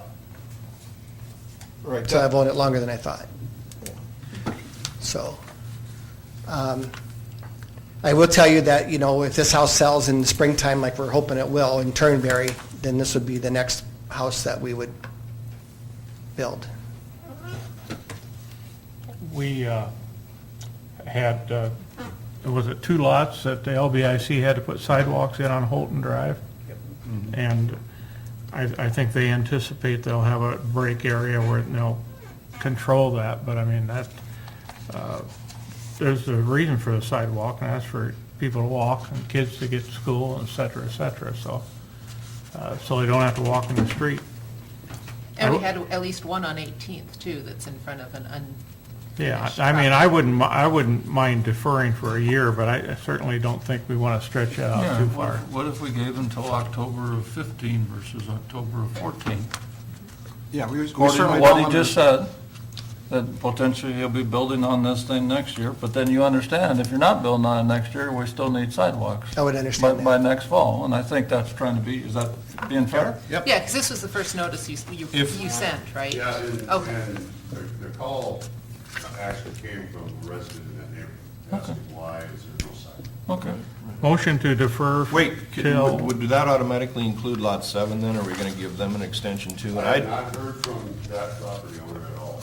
well, whether- they'll have to do their own. sorry, Yeah, we're just dealing with the Lot 1. dealing with him. Motion to defer the sidewalks till 2015, October. October 1st of 2015. I'll second that. On Lot 1. Lot 1. Yep. Motion been made and second to defer sidewalks till October 2015 on Lot 1. All those in favor say aye. Aye. Motion Hopefully that'll give you time. opposed. Thank you very Motion much. carried. Thank you, Jerry. Okay, moving on to number E6, We're not bad people. ordinance. See, run that by me again. We're not bad people, right? I mean, I'm sure everybody's come up to the podium today. We try to be nice. It's kind of feel like they got taken advantage of, but really, we're not bad people. We're just trying to figure this stuff That's out. right, and we're half-assed honest. Ordinance amending speed limits. Attached is an ordinance establishing speed limits. The council approved the first reading at their August 5th meeting. The speed limits, you want me to read the ordinance again? No. What was the ordinance number, Bill? 922. 922, motion approving second reading of ordinance 922, amending speed limits. Second. Discussion. Go ahead. I have had several comments on this, and so I indicated I would bring those up. 35 to 12 is no issue with anybody. That's not even raising concern. Some think it should switch to 45 there, with comments of 45 to 18th and then up to 55, because I've heard from at least one driver of a truck that 24th has plenty of space between the highway or the bypass and the railroad track, and they are sitting up high and they can see and they know that those cars are coming 55 miles an hour and there's really not an issue. So, and so then they thought 55 from 18 to the bypass was adequate for the reduction in speed. And I did have a couple that were in favor of the whole change as presented. So I've had both sides, but the main question came from 18 on out to the bypass. Okay, Well, if you would be going 45 at 18th and you're accelerating at a normal rate of speed, my guess is by the time you got to the bypass, you would just be going 55. How do you accelerate? Very safe. You should never ask that question. To tell you the truth, right as I was coming to this council meeting, I decided to drive out there again, and it is 30 seconds difference between virtually the bank, Four Brothers in there, 30 seconds difference going 45 to 50, 45 miles an hour to 50 miles an hour all the way out versus going 55 all the way out. 30 seconds. This is a safety thing. I was sitting behind a truck on 24th, a semi, on my cycle, a truck behind me, and he had to wait quite a while. And when he finally went, all the traffic coming off of the bypass slowed down to probably 25 to 30 to accommodate him. I was happy that he did it because this was an ongoing thing. So I've had a couple calls also, and I've disagreed with both of them, and I've told them right up front I disagree with them. The time difference is so minimal, and I think as it's stated, I support it for safety reasons. So Well, and I did indicate, I support this over reconfiguring the entire lane layout. I think if we can achieve the safety goals with speed limit changes as opposed to going down to one lane each direction and a turn lane, I think that this is the better of those two options. But I indicated that I would bring those up for discussion. Okay, thank you, Donna. I want to reiterate also the comment that Councilman Knapp emphasized on last meeting. We're not doing this for a speed trap, for the city to make money. That's not the objective. We're doing it for the safety reasons of our citizens and public people that come into Lamar's. And if 30 seconds is going to bother those kind of people between that kind of a distance, they got a problem. I'll Question. second the motion. Okay? It already was. Oh, was it? I'm sorry, I'm Call sorry. for the sorry. question. Motion been made and second, approving the second reading of the ordinance of 922, amending speeding limits. Could we have a roll call, Bev? Goodchild. Yes. Gerke. Yes. Nelson. Yes. Knapp. Yes. Rexinger. Yes. Motion carried. Motion waiving third reading of ordinance number 922, amending speed limits. Second. Motion made and second, waiving the third reading of ordinance 922, amending speed limits. Could we have a roll call, Bev? Goodchild. No. Gerke. No. Knapp. Yes. Nelson. Yes. Rexinger. Yes. Motion carried. No, we gotta do it again. How come? Was it 3-2? Yeah, it doesn't work. Doesn't work. Oh, that's an ordinance. So we gotta do it on 9-2. Okay, That's all right. motion, we can't No. adopt it then? All right. So now we're back to E7. Okay, E7, Building and Construction Regulations Updates. The code enforcement officer has tried to stay consistent with the state of Iowa by adopting the same building code standards. This ordinance will update Lamar's plumbing and energy codes. The council approved the first reading at their August 5th, 2014 meeting. Staff recommends council for approval. Can we get a motion What on it? number are we on this? 23. 923.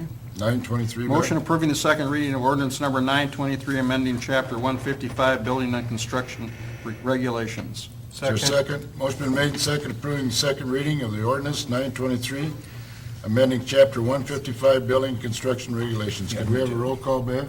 Nelson. Yes. Gerke. Yes. Knapp. Yep. Rexinger. Yes. Goodchild. Motion carried. Motion waiving the third reading of ordinance number 923, amending chapter 155, building and construction regulations. Second. Motion made, Wait a minute. How do we get a second? What happened? Saving paper. Talk fast, Bev. are we all right here? There's a difference. Motion made and second, waiving the third reading of ordinance number 923, amending chapter 155, building and construction regulations. Could we have a roll call, Bev? Gerke. Yes. Knapp. Yes. Nelson. Yes. Rexinger. Yes. Goodchild. Yes. Motion carried. See, we don't Motion have to adopted. make it all the time. There's a big difference here, folks. Come Motion on. adopting ordinance number 923, amending chapter 155, building and construction regulations on its second reading. Second? Second. Motion made and second, adopting the ordinance of 923, amending chapter 155, building construction regulations on its second reading. Could we have a roll call, Bev? Nelson. Yes. Knapp. Yep. Goodchild. Yes. Rexinger. Yes. Gerke. Yes. Motion carried. Okay, They're just not seeing the difference. All the bouncing balls. If I could, quick question on your lap, not the construction, but on the speed limit. Yep. You guys voted down the third, or you will still have a third reading, right? Yes. Correct. And then you probably vote on the measure of your next meeting on Right. September 2nd. Correct. Okay. Yep. Just one thing. Because that one, people have had public comment on, they need the time to comment, that's the purpose of the three readings. This last one, I didn't have a single call. So I like to go to two readings, but the third is not necessary. Exactly. good business. Stop sign request, Mr. Greg Brandt, President of NORAM, And requested Rick a needs somebody stop to laugh sign. at. See attached request and photos. The Public Safety Committee met informally and discussed the stop sign as council requested and is recommending installing said stop signs. At the last time, they recommended that goes back to the Public Safety Committee. The Public Safety Committee did meet informally and has pretty much discussed that they come back recommending installing the 2 stop signs at the request of Greg Brandt. Any questions? Motion adopting resolution number 14-29, installing stop signs at the requested location. Second. Second. Motion been made and second, adopting resolution 1429, installing certain stop signs. Could we have a roll call, Bev? Knapp, Yes. Goodchild, No. Turkey, Yes. Rexinger, Yes. Johnson. Yes. That one passed. Okay.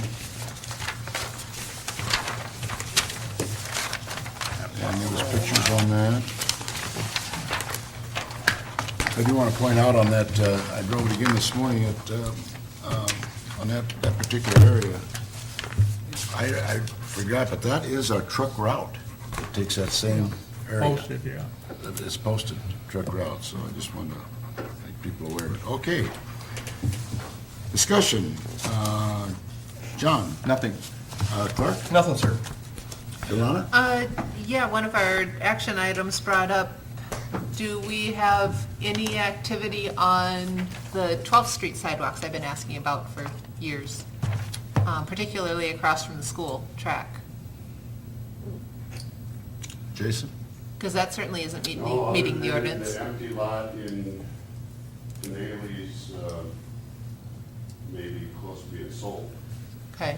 so that would require sidewalk. But we've got 3 existing properties that have owners that don't have sidewalks there, that go from somewhere to somewhere per our code. Originally, it was a drainage issue, but I think the drainage issue has been satisfied.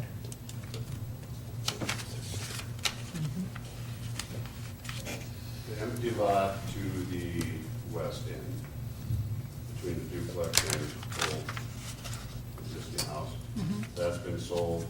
They said they have good sidewalk.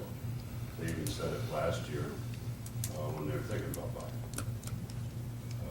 The next one to the east, the one I just described, that is close to being sold, that would require sidewalk.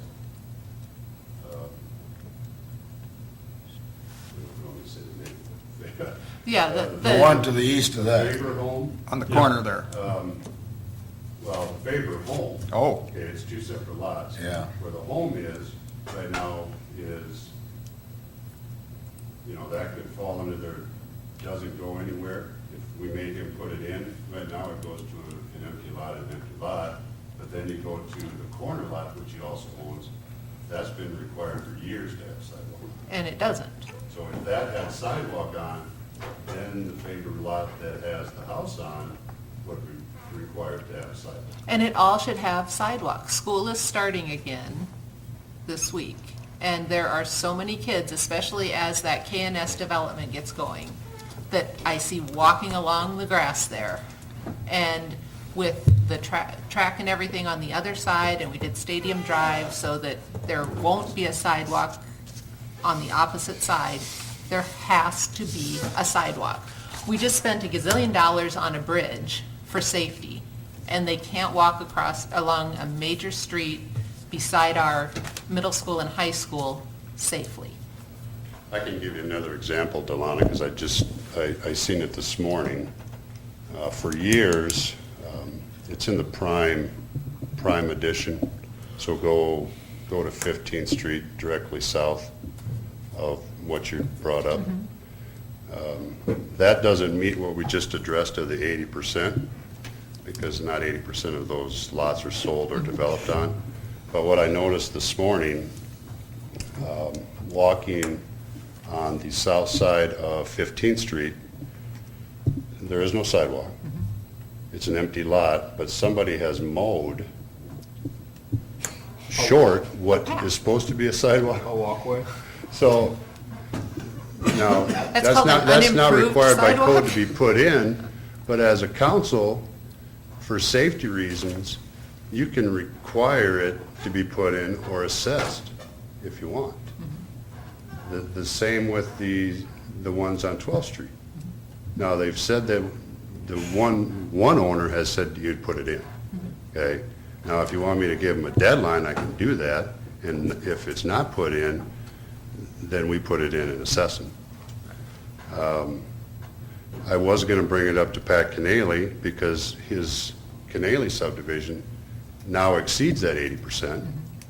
So I was gonna notify him, but then just recently, I was told that that lot may be sold. Okay, so now I don't need to talk to Pat Canale, I can talk to the new owner. The whole ordeal with Faber has been going on forever. Well, until the rec trail went in over farther, there really wasn't someplace that it went. So I think that's why it was deferred.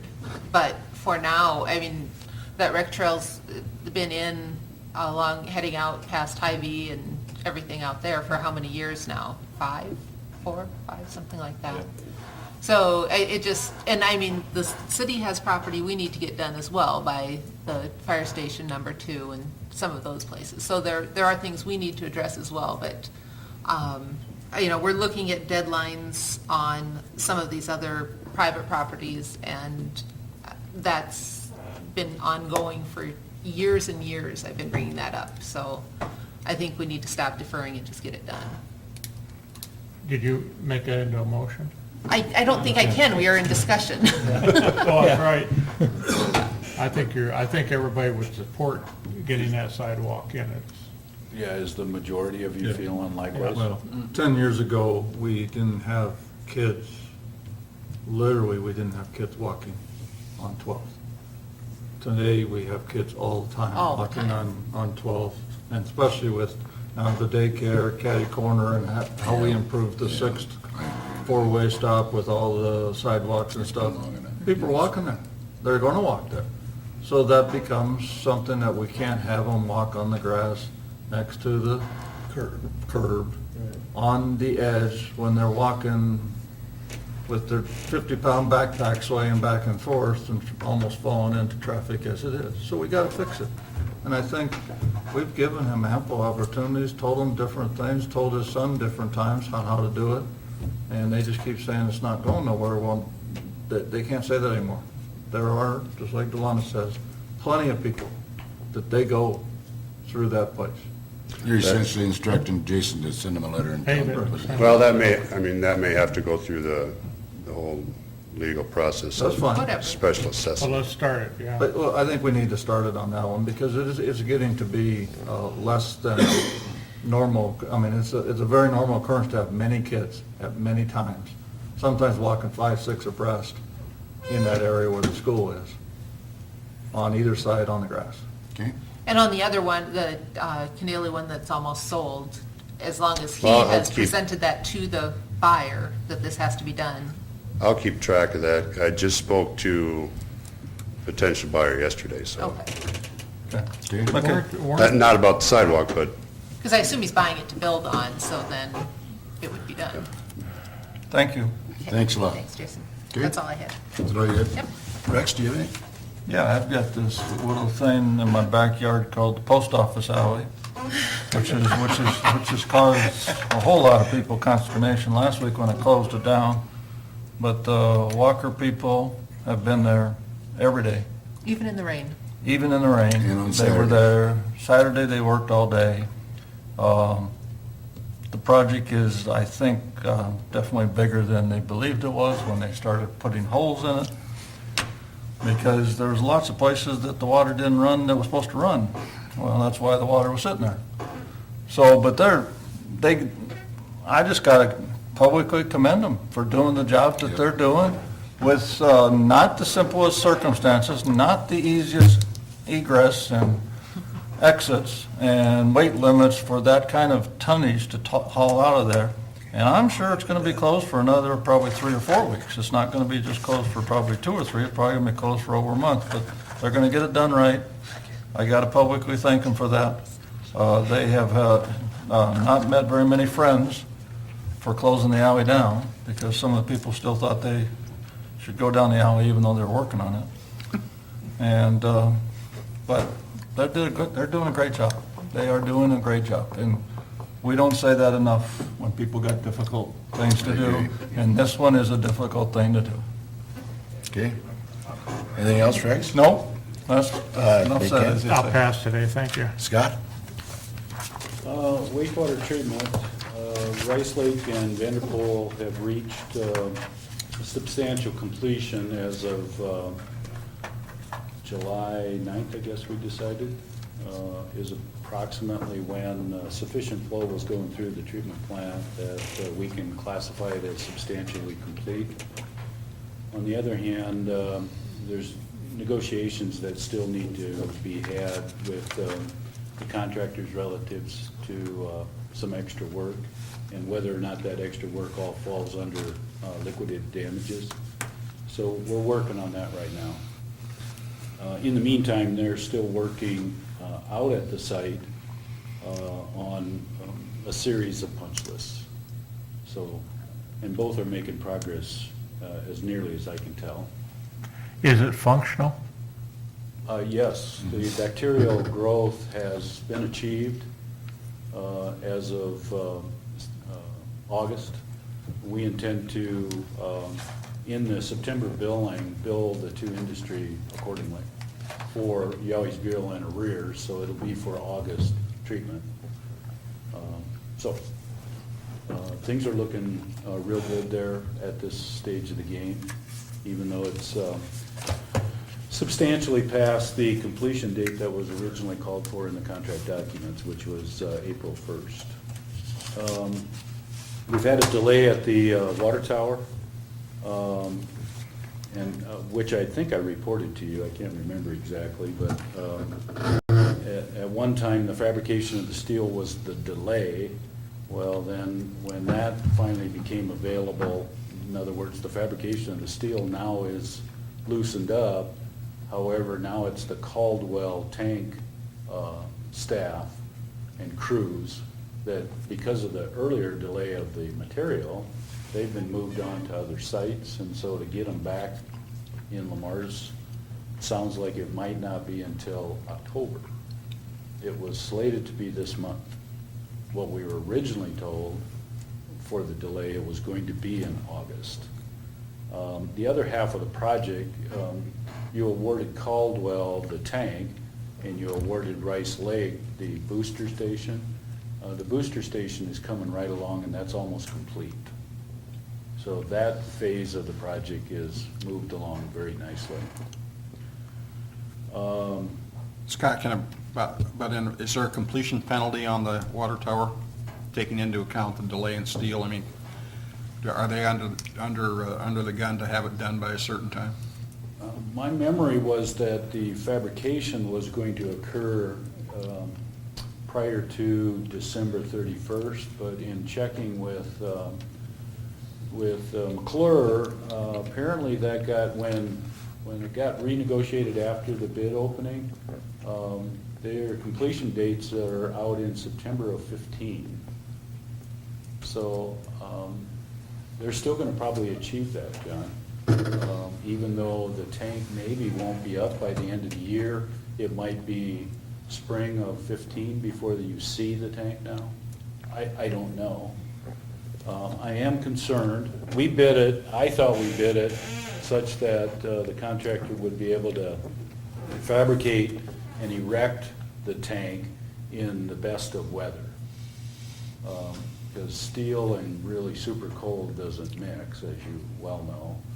And the tank is going to be welded together, so we got to make sure that each and every inch of the weld in the entire tank is appropriate.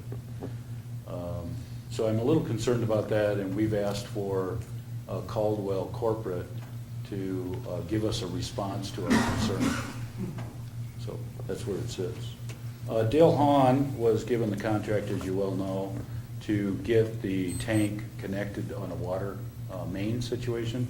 And we had the water main installed from Industrial Road in 24th on out to the tank. I think I previously reported that.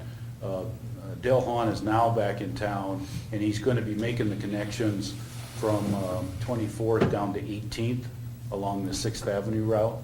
And previously, they had made the connection over to Pippett's Addition. So most of that contract is probably going to be done in the not-too-distant future. So that's good news. The Public Works Department, I'm sure many of you have driven by there. It's coming up out of the ground pretty sufficiently now.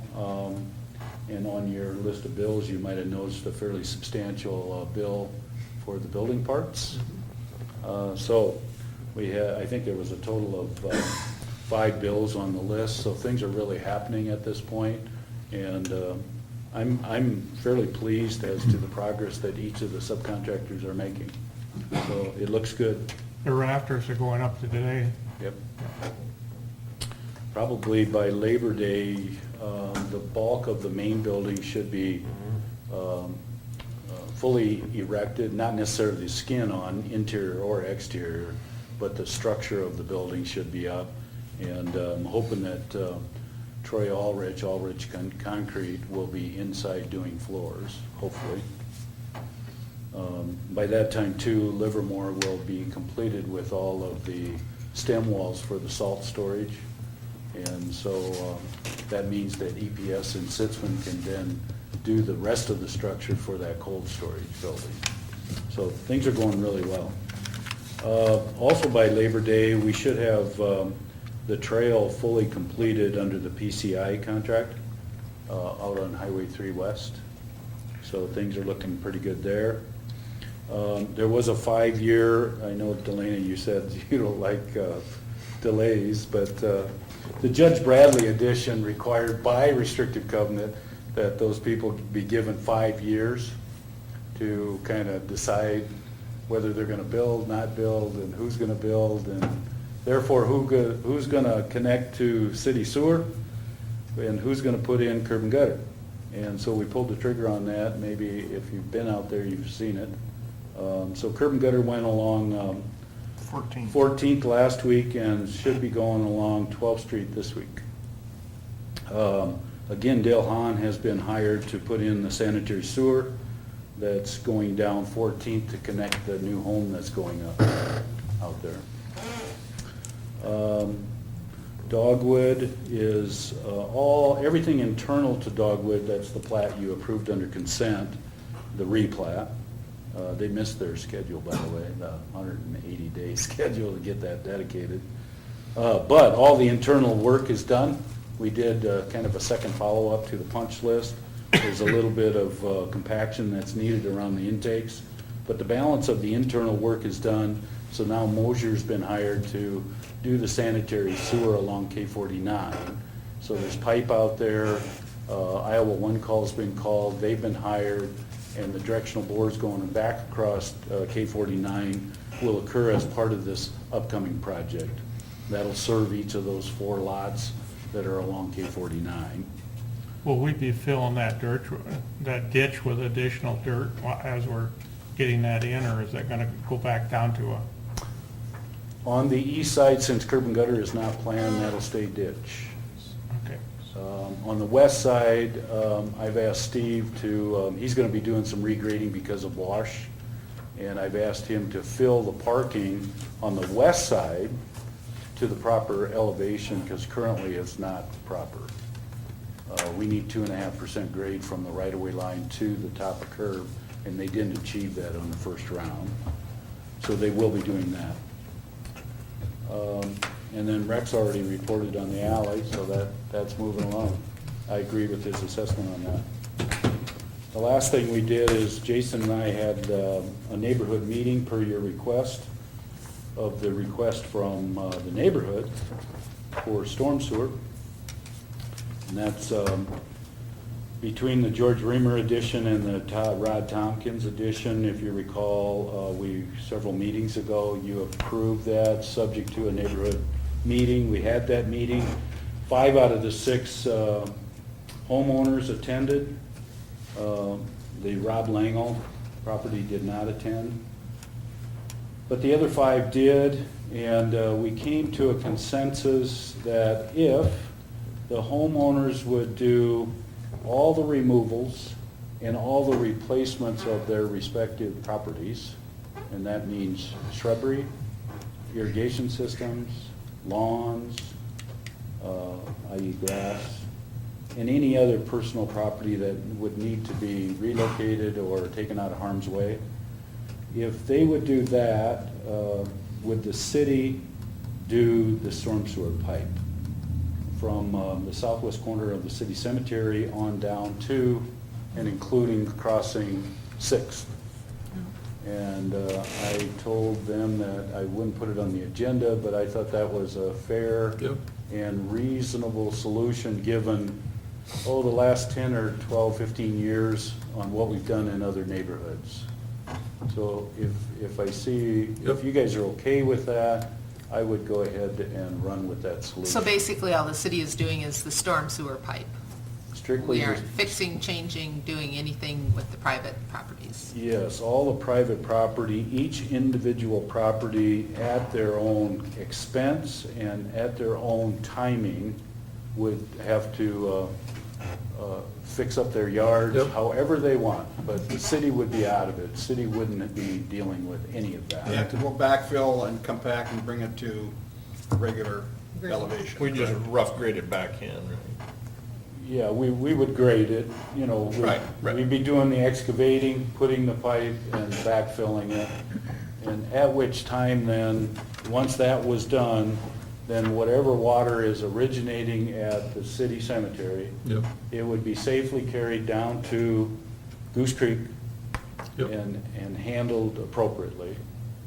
And so I really think it's a reasonable Is the existing compromise. easement adequate to get the work done that we need to do?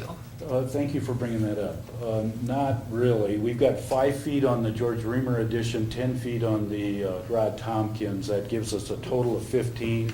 It'll be very tight to stay within the 15, to excavate, throw the dirt somewhere, put the pipe and put the dirt back. So the property owners know that we would be disturbing things outside the 15-foot. And at least the 5 that were theirs, were okay with that. Okay. Do we get an official easement from them before work begins, at least a temporary easement while work is being It wouldn't be a permanent, it'd be temporary. Yeah. Yes. And then when you said that they can do their work at their own pace, is there any of the stuff that they need to remove that would affect where that easement needs to be for us to do our work?